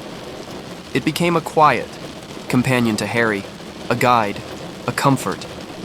And on one soft evening, while tracing the moving dots of fellow students, Harry paused. He saw a name that made his breath catch. Peter Pettigrew, walking through the corridor on the 3rd floor. But that wasn't possible. Peter Pettigrew was dead. Had been for 12 years, killed by Sirius Black. Harry stared at the map, heart slowly rising into his throat. He whispered the spell to clear it, the ink vanishing into blankness. He said nothing, not even to Ron, but the name lingered in his thoughts like an echo, a ghost, a question. The days folded into each other. Snape's glances grew colder. Harry's thoughts grew more tangled. And though Quidditch and homework carried on as usual, something beneath the surface had changed. A quiet unease, a feeling of being watched, as if the castle itself were holding its breath. That night, Harry sat by the fire in the common room, watching the flames dance. The map lay folded beside him. The firebolt rested against the wall. Hermione sat nearby, scribbling notes. Ron dozed lightly in a chair, his head tilted back, mouth slightly open. The room was still, golden with firelight. And for a little while, peace returned. But just outside the window, the wind stirred the branches of the trees. And far beyond the castle walls, something waited. Dark eyes watched, old grudges deepened, and the shadows began to shift once more. Chapter 15, The Quidditch Final. As winter loosened its grip and the skies over Hogwarts grew a little lighter, a sense of anticipation filled the corridors. It moved through common rooms and classrooms like sunlight filtering through tall, windows warming even the most tired students. The Quidditch Final was approaching. For Gryffindor, it wasn't just any match. It was the match. The one that could end a long, weary drought of missed championships. The one that could carry them from second-place disappointment to long-awaited glory. And for Harry, it was more than that. It was a promise, a chance, a dream, hovering just within reach. But dreams must be carefully tended, especially at Hogwarts. As the match approached, tension stirred beneath the surface of excitement. Professor Snape, still watching Harry with narrowed eyes, seemed more irritable than usual. Hermione, burdened with time-turners, extra lessons, and a growing worry about Buckbeak's fate, had become quiet, stretched thin like parchment pulled too tight. And Ron was on edge, not because of the match, but because of the map. Harry had told him about the name, Peter Pettigrew, about seeing it on the Marauder's map. And though Ron had laughed it off at first, something about Harry's expression, so serious, so certain, had taken root.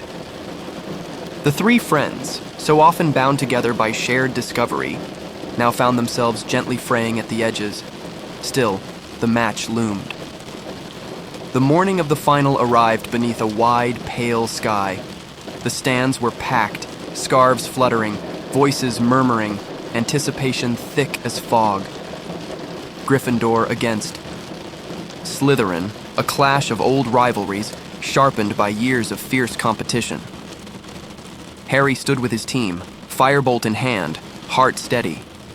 Oliver Wood, the captain, moved among them with a feverish energy. His eyes burned with the fire of dreams long delayed. This was his last chance, his final year, and Harry was ready. No Dementors would stop him this time. No fear would cloud his vision. Just sky, broom, and the game. Madam Hooch's whistle pierced the air, shrill and clear, and with a rush of wind and color, the match began. The Firebolt soared. It was like flying on thought itself. Effortless, sharp, and free. Harry moved like part of the sky, dodging, weaving, scanning the field for a flash of gold. Below him, the match was fierce. Bludgers whirled like angry wasps. Players twisted and dove. The Slytherins played with their usual aggression, their tactics. Clever but heavy-handed, their chasers ruthless in pursuit of the quaffle. But the Gryffindors had found rhythm. Angelina, Katie, and Alicia moved as one, passing, faking, scoring. Fred and George Weasley guarded like twin shadows, deflecting bludgers and disrupting Slytherin's plans with well-timed swings of their bats. And Oliver, dear Oliver Wood, defended the goalposts with the desperation of someone who could see the edge of a lifelong hope just beyond his reach. And above it all, Harry flew, high and alert. He scanned for the snitch, always feeling, always waiting for that faint glimmer of gold against the pale blue of the spring sky. And then, there it was, a flicker, darting near the Slytherin end of the pitch. Draco Malfoy had seen it too. The Slytherin seeker angled toward it, his broom cutting fast and low, but Harry, lighter, faster, free, was already in motion. The firebolt surged forward, wind screamed past his ears. The world narrowed to that tiny gleaming point of light dancing ahead of him. Closer, closer still. Draco tried to swerve into his path, but Harry slipped beneath him in a smooth dive, inches from the grass. His fingers outstretched. The snitch darted left. He followed. It rose sharply. He rose with it. For one suspended breath, everything slowed. And then, contact. His fingers closed around the warm, fluttering metal. The whistle blew. The crowd erupted. Gryffindor had won. Not just the match, the cup. The first in years. The stands thundered with cheers, scarlet and gold waving like fire in the breeze. Students leapt from benches, hugging, shouting. The noise was everywhere, a sea of joy and disbelief. Oliver Wood fell to his knees, face buried in his hands, laughter shaking his shoulders. Fred and George did a lap of victory around the pitch. Hands thrown wide, even McGonagall, so often composed, beamed with unguarded pride. And Harry, he hovered for a moment, still in the air, above it all. The snitch fluttered gently in his palm.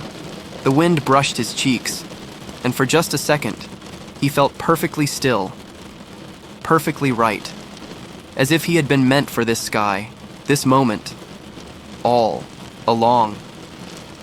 Later, in the common room, the party would stretch late into the night. There would be butterbeer and laughter, songs sung off-key, and Fred charming the cushions to sing the Gryffindor anthem whenever someone sat down. But in the quieter corners, something sweeter lingered, a sense of pride, of belonging. Harry looked around at his teammates, at Ron's wide grin, at Hermione's rare, unburdened smile. In this moment, they were just children. Victorious, exhausted, happy, and safe. For now. The shadows would return as they always did, but tonight, only joy remained. And the stars outside the window shone a little brighter. Chapter 16, Professor Trelawney's Prediction. The days after the Quidditch final drifted by like clouds on a warm wind. Classes continued, homework piled up, and for a short while, life felt almost ordinary. Harry walked a little lighter. Through the corridors, the Firebolt, his treasured broom, had flown like a dream, and the cup, glinting gold and proud, now rested in the Gryffindor common room like a glowing beacon of triumph. For Oliver Wood, it had been the perfect farewell. For the others, a cherished memory already etched deep in the fabric of their school, days. And yet, even as the world bloomed into late spring, a hush had begun to creep in.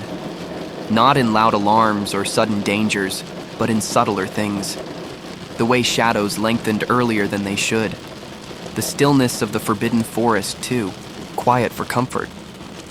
The way Professor Lupin's eyes lingered on Harry during lessons, soft with worry, thoughtful, and Hermione. Hermione was slipping. Her brilliant mind stretched thin by too many classes, too little rest, and the unbearable tension of Buckbeak's appeal, an appeal they now knew had failed. The hippogriff would be executed. The news fell like frost, chilling, the very air around them. Hagrid had tried to be brave when he told them, his massive frame trembling as he sat slumped in his cabin, Fang whimpering at his feet. But his voice had cracked, and when he spoke of the executioner coming, McNair, it was as though the walls themselves had shivered. Harry, Ron, and Hermione left the hut that day with heavy hearts and a growing resolve. They couldn't let it happen. They wouldn't. And so the days passed, golden on the surface, shadowed underneath. Final exams approached like distant thunder. Hermione, stubborn and weary, refused to slow down. She vanished and reappeared between classes, showing up breathless, sometimes confused about what day it was, often eating on the run. Even Ron had stopped needling her about the time turner, quietly concerned beneath his usual grumbles. And then came divination. The exam was unlike the others. No parchment, no ink, no strict invigilators pacing behind desks. Instead, Professor Trelawney had transformed the North Tower into a dusky, perfumed chamber filled with low cushions, swaying drapes, and the ever-present scent of burning incense. Crystal balls shimmered on velvet cloths, and the air hung heavy with mystery. Students entered one by one, each tasked with peering into the misty glass and describing what they saw. Most emerged bemused. Some, amused. Ron claimed to have seen a giant dog tap dancing with a top hat. Neville saw a broken teacup and declared it a sign of his grandmother dropping her best china, and then it was Harry's turn. He entered quietly, the room dim and dreamlike. Professor Trelawney greeted him. With a whisper, her large eyes wide and distant, hands fluttering like moths. She asked him to gaze into the ball, to relax, breathe, and let the images come. Harry tried. He stared at the swirling mist, letting his thoughts drift, not expecting anything at all. But the haze shifted, and for a moment, he thought he saw a shadow, a creature, something like a large dog. Once more, it was gone as quickly as it had appeared. Trelawney leaned in, peering deep into his face. Her voice lowered, almost a hum. "Do you see it, my dear? Do you see the Grim?" Harry blinked. But then, something changed. Her expression stilled, her eyes rolled back, just slightly, and her voice, no longer dreamy or uncertain, turned hollow, echoing, strange. A different voice. Entirely. One that did not belong in the gentle hush of a school tower. It spoke like a wind from a forgotten grave. The Dark Lord lies alone and friendless, abandoned by his followers. His servant has been chained these 12 years. Tonight, before midnight, the servant will break free and set out to rejoin his master. The Dark Lord will rise again with his servant's aid, greater and more terrible than ever before, and then silence, just for a breath. Then she blinked, sat back, and smiled, slightly dazed. "As I was saying, dear, do you see the Grim?" Harry stared. Something cold had crept down his spine. Trelawney had no memory of what she had just said. To her, nothing had changed. She returned to her usual dreamy mutterings, shooing Harry gently from the room, urging him to eat some sage and gaze at clouds. But Harry walked back through the corridors with the weight of her voice pressing on him. Not the voice of a curious professor, but of something else, something ancient, something final. He told Ron and Hermione what had happened. Hermione was skeptical, of course. She had long dismissed Trelawney as a fraud. Ron, however, looked uneasy. "The servant?" he asked. Could she have meant black? Harry wasn't sure, but the words echoed, chained. 12 years, breaking free. The thought gnawed at the edge of his mind like a riddle he couldn't shake. That evening, as the sun lowered behind the mountains and cast long shadows across the castle grounds, the trio made their way toward Hagrid's cabin, hearts heavy. The time had come. Buckbeak's execution. The hippogriff, proud and misunderstood, would be killed for a moment's instinct. And though Hagrid had accepted it with stoic resignation, Harry, Ron, and Hermione couldn't. They stood in the hut as the sky deepened to indigo, listening to the sound of boots in the distance. The executioner was near. Dumbledore had come too, calm and sad. There was nothing more to be done. As they left the cabin, Hagrid's tears silent and wet upon his cheeks, Harry glanced back and saw the axe gleam in the fading light. And then, a R flash. From the distance, a sudden flutter. Something darted into the trees, a black shape, dog-like, watching, waiting, a shadow among shadows. And Harry knew. The peace was ending. Something had changed. Something had begun. Chapter 17. Cat, Rat, and Dog. Evening had gathered its shadows, laying them carefully across the hills and forest beyond the castle. In the distance, the sun had long slipped beneath the horizon, and a dusky quiet had fallen. But inside, 3 young hearts, there was no peace.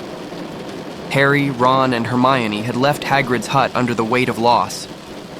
Buckbeak was gone.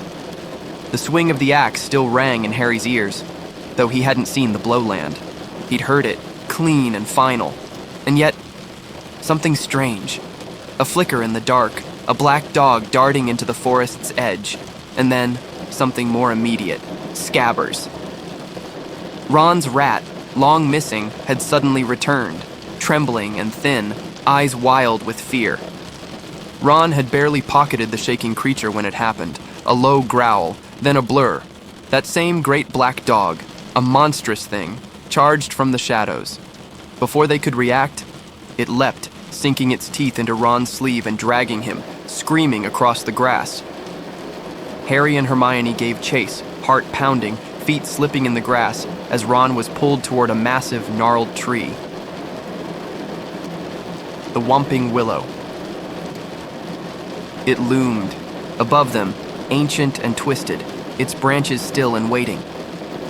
They watched in horror as Ron was dragged through a knotted tangle of roots, straight into a gap at the base of the tree.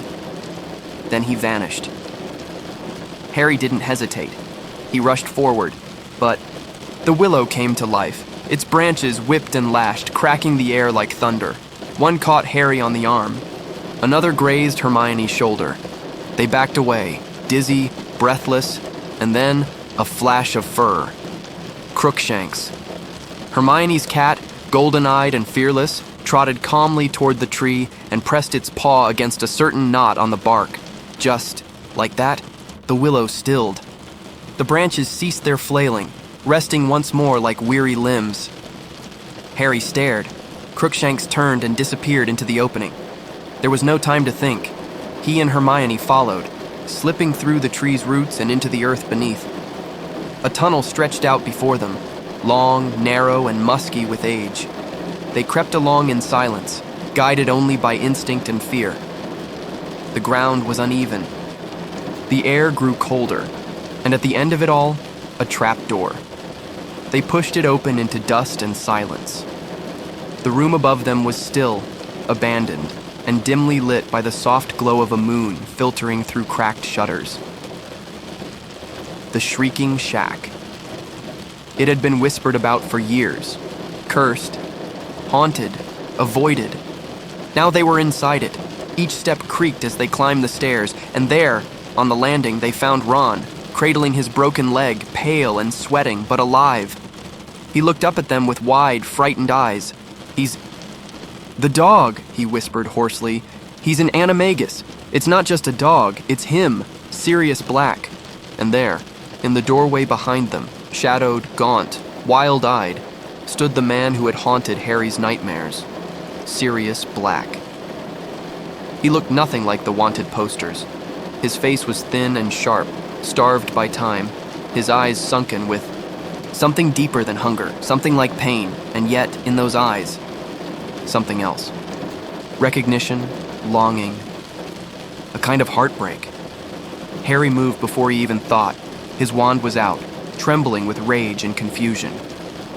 "Give me a reason," he said coldly. "Go on, give me a reason to do it." Sirius didn't flinch. He looked at Harry as if seeing someone he had been searching for in dreams. But before the moment could sharpen into violence, another figure arrived. Lupin, Professor Remus Lupin. He burst into the room, breathless, wand raised, but not at Sirius. Instead, his eyes scanned Harry, Ron, Hermione, and then rested on Sirius Black. A stillness passed between the two men, and then something unexpected happened. Lupin embraced him. Sirius clutched him back, like a brother long lost. Harry, Ron, and Hermione froze. Confusion tangled in the air like smoke. Lupin turned toward them, calm, weary, aged in spirit. "I believe you've been filling in some of the blanks," he said gently. But there were many more, and what followed was not a duel or a curse or a capture. It was a story, one that unfolded slowly, like the turning of forgotten pages. Sirius had not betrayed James and Lily. He had not sold them to Voldemort. It had been someone else. Someone unnoticed. Someone they trusted. Someone who was still in the room. Scabbers. The rat in Ron's pocket began to thrash, to fight, to try to escape. Because Scabbers, Peter Pettigrew, had been hiding all along, in plain sight. A man disguised as a rat for 12 long years. The spell to reveal him required both of them, Lupin and Sirius.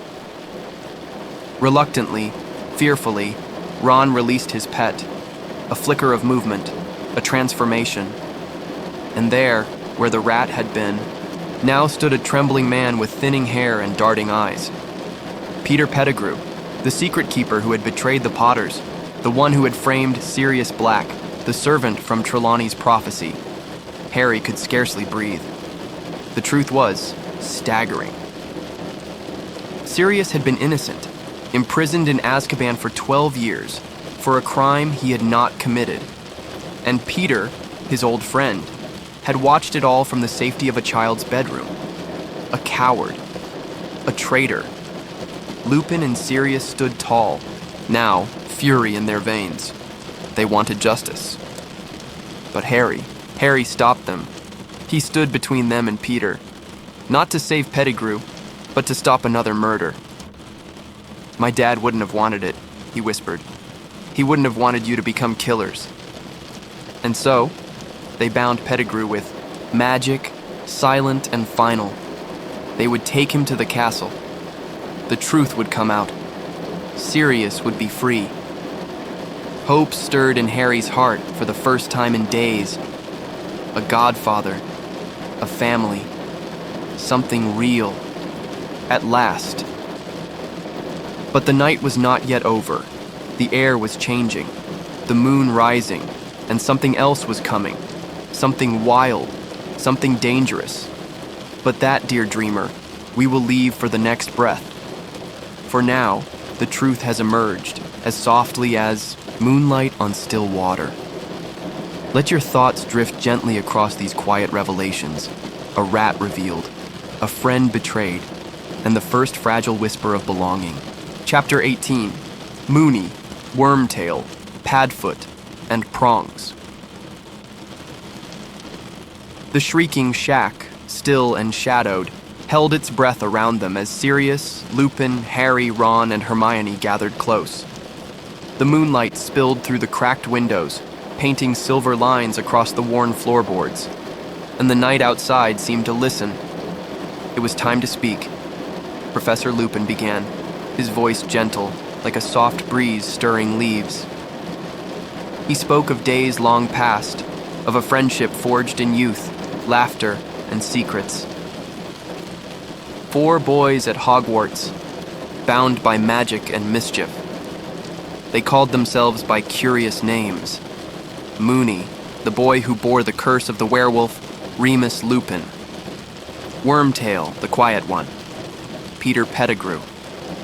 Padfoot, the dog, Sirius Black, and Prongs, the stag, James Potter. Lupin told them how these 4 had learned to transform, to become animals by night, and in that form, they roamed freely together, unseen, their laughter echoing through the woods. These Marauders, their map, their mark on Hogwarts. A tale of innocence and loyalty, now shadowed by betrayal. Harry listened, the pieces fitting together softly, like a puzzle revealed under the moon's gentle light. Sirius spoke next. His voice rough but filled with longing. He told of the pain of wrongful imprisonment, of being hunted by a world that no longer knew him, but also of his hope. The hope that his friends had not truly abandoned him, that the truth might still come to light. Hermione's cat, Crookshanks, watched from a corner, eyes gleaming with quiet wisdom. The warmth in the room grew as memories were shared, not with anger, but with a deep, aching sadness.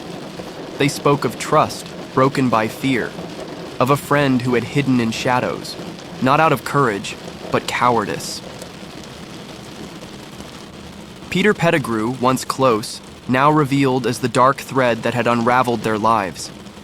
Harry's heart ached with the weight of it, but in the midst of sorrow, there was also strength. The knowledge that even in darkness, light could find a way, that friends could be found. Even after years lost, that family might be waiting just beyond the shadows. And so, in the quiet room, beneath the watchful moon, the past and present met. A story told gently, softly, an old friendship rekindled in the hush of night. And for Harry, a new chapter beginning not with fear but with a fragile hope. Chapter 19, The Servant of Lord Voldemort. The shrieking shack still held its hush as the story deepened. The truth had settled between them like a fragile thread, shimmering but tense. Peter Pettigrew, once a trusted friend, now stood revealed. In his true form, a man marked by fear and betrayal. His eyes darted nervously, flickering with guilt and desperation. He spoke in a low, trembling voice, weaving a tale of survival and fear, of choices made in shadows. He told how he had served. Lord Voldemort, not out of strength but out of cowardice, hiding, waiting, always running from the consequences of his actions. Harry listened, his heart heavy but steady. The room felt thick with the weight of history, old wounds, broken promises, and the fragile hope for justice. Sirius and Lupin exchanged looks filled with both sorrow and resolve. The night seemed to hold its breath. Outside, the wind whispered softly through the trees, as if urging calm. In that moment, a choice lay before them: to seek vengeance or to seek truth, to follow the darker path or the lighter one. Harry's voice was steady, calm, yet firm. He reminded them of what mattered most: the memory of those lost, the love that still lingered, and the hope for a better tomorrow. So, instead of anger, there was mercy. Instead of fury, there was understanding. They bound Pettigrew with magic, careful and quiet, not to harm, but to contain, to bring him back to face the truth within the walls of Hogwarts. The night deepened, and with it, a quiet promise. That even in the darkest moments, light could be found. That choices made with courage and heart could shape the future. And so, beneath the soft glow of the moon, they began the journey back, together. Chapter 20, The Dementor's Kiss. The night air was cool and still as Harry, Hermione, Ron, Lupin, and Sirius made their careful way back toward Hogwarts, the weight of their secret carried softly between them. Yet, as they crossed the quiet grounds, an uneasy feeling stirred. Darkness seemed thicker here, as if the shadows held their breath. And then, from the silence, a chilling presence emerged. The Dementors. Tall, hooded figures gliding like mist over the grass, their icy fingers reaching toward the warmth of life. Their arrival pulled the breath from Harry's lungs, coldness creeping into his bones. Harry's heart quickened, not with panic, but with a sharp, trembling fear. The Dementors were drawn to him, sensing something fragile and aching deep within. Suddenly, one loomed close, and Harry felt himself slipping, his mind filling with cold, dark memories and a crushing sadness. But then, from somewhere deep inside, a spark, a light.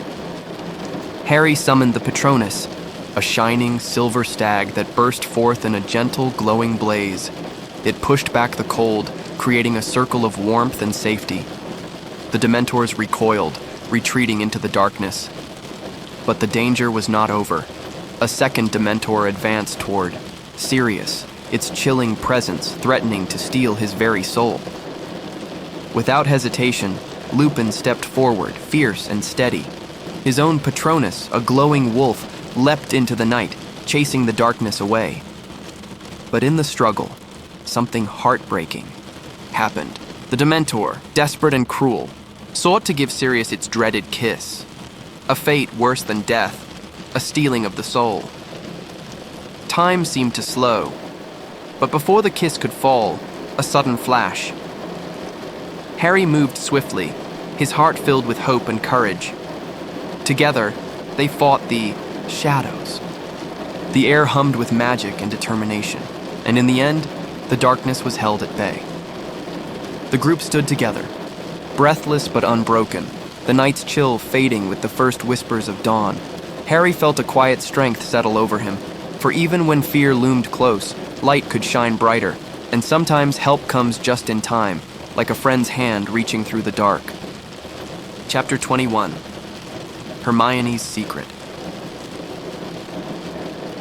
The castle walls held their usual calm under the moon's gentle glow, but inside, a small circle of friends prepared to rewrite the night, carefully, step by step. Harry, Hermione, and Ron, joined by Lupin, and Sirius, stood together with a calm purpose, their breath steady, their hearts aligned. It was time to weave back through the threads of time, to bend the moments that had already passed. With careful hands and whispered spells, they opened the shimmering doorway of the time turner, the small hourglass necklace that Hermione had been carrying quietly all year long, a secret known only to a trusted few. Together they slipped softly backward, a slow dance against the flow of time. The world blurred and shifted, colors fading and blending until they stood once more on the edge of the previous night. Everything felt both familiar and new. The cool air, the whisper of leaves, the distant hoot of an owl. But this time, they were not just witnesses, they were guides. They moved through moments once lived with gentle footsteps and watchful eyes, careful not to disturb the delicate balance of fate. Harry's heart fluttered quietly, a mix of hope and tenderness. He saw himself again, younger and unaware, and felt a strange warmth knowing they could now change the course of what was to come. With soft voices and magic wrapped in kindness, they intervened, not with force, but with care. They saved Buckbeak, the gentle hippogriff whose fate had been cruelly sealed. They shielded Sirius from the cold grasp of the Dementor's kiss. The night stretched long and winding, but their courage remained steady and true. Each choice was a delicate step, each breath a promise. By the time the first light of dawn painted the sky with soft pinks and golds, their task was complete. The present and past folded together seamlessly, like a whispered secret shared among friends. And in that quiet victory, a new peace settled softly over Hogwarts. A reminder that even time itself can be gentle, and that sometimes courage is found in the smallest, quietest moments. Chapter 22. Owl Post Again. The days grew longer, and the castle hummed with a gentle calm, as if the world itself was breathing easier. The heavy shadows that had once lingered seemed to melt away, replaced by the soft light of summers. Embrace. Harry sat quietly in the warmth of the common room, the gentle crackle of the fire blending with the distant laughter of friends. His thoughts drifted like the slow flutter of owl wings outside the window, and then a soft tapping. A letter arrived, carried on the wings of an owl, familiar and true. It was a message from Sirius. Words wrapped in kindness and hope, reminding Harry that even in the darkest times, there was always a place to belong. A reminder that family could be found not only in blood, but in loyalty and love. Harry smiled softly, feeling the weight in his chest ease, replaced by a quiet joy. The wind whispered through the trees, carrying with it the sweet scent of blooming flowers and new beginnings. And in that moment, surrounded by friends in the soft glow of a summer's day, Harry felt something precious. Hope. A hope that no matter where life's path may lead, the heart remembers. And that peace, like the gentlest breeze, can return again and again. So, as the sun dipped low and the stars began their slow ascent, the story of this year at Hogwarts came to rest. A tale of friendship, courage, and the quiet, magic that lives in moments both big and small. And now, dear listener, as your own night unfolds, may this piece follow you softly, like a lullaby whispered by the wind, as the quiet tale of Harry Potter and the Prisoner of Azkaban settles into the night. It leaves behind a gentle glow, a warmth born not just of spells and adventures, but of friendship, courage, and the tender threads that connect us all. This story reminds us how light can always find a way through even the darkest shadows. How sometimes the most powerful magic is the courage to face our fears, the kindness to forgive, and the hope that lives in second chances. Harry's journey, wrapped in moonlight and the soft rustle of leaves, invites us to remember that we are never truly alone. There are friends who walk beside us, family we find in unexpected places, and strength hidden quietly within. The themes of trust, loyalty, and the delicate balance between past and present flow through the story like a calm river, inviting us to float gently along, reflecting on our own journeys. And just like the shimmering Patronus light that chases away the cold, we too can find brightness in moments of fear and peace in moments of stillness. So as you close your eyes tonight, let these whispers of magic and hope cradle you. Let your breath slow, your thoughts soften, and your heart feel light. For stories, like these are gifts, soft lullabies that carry us to dreams where courage glows quietly, and every night holds the promise of a new dawn. Good night, dear listener. Sleep well beneath the stars.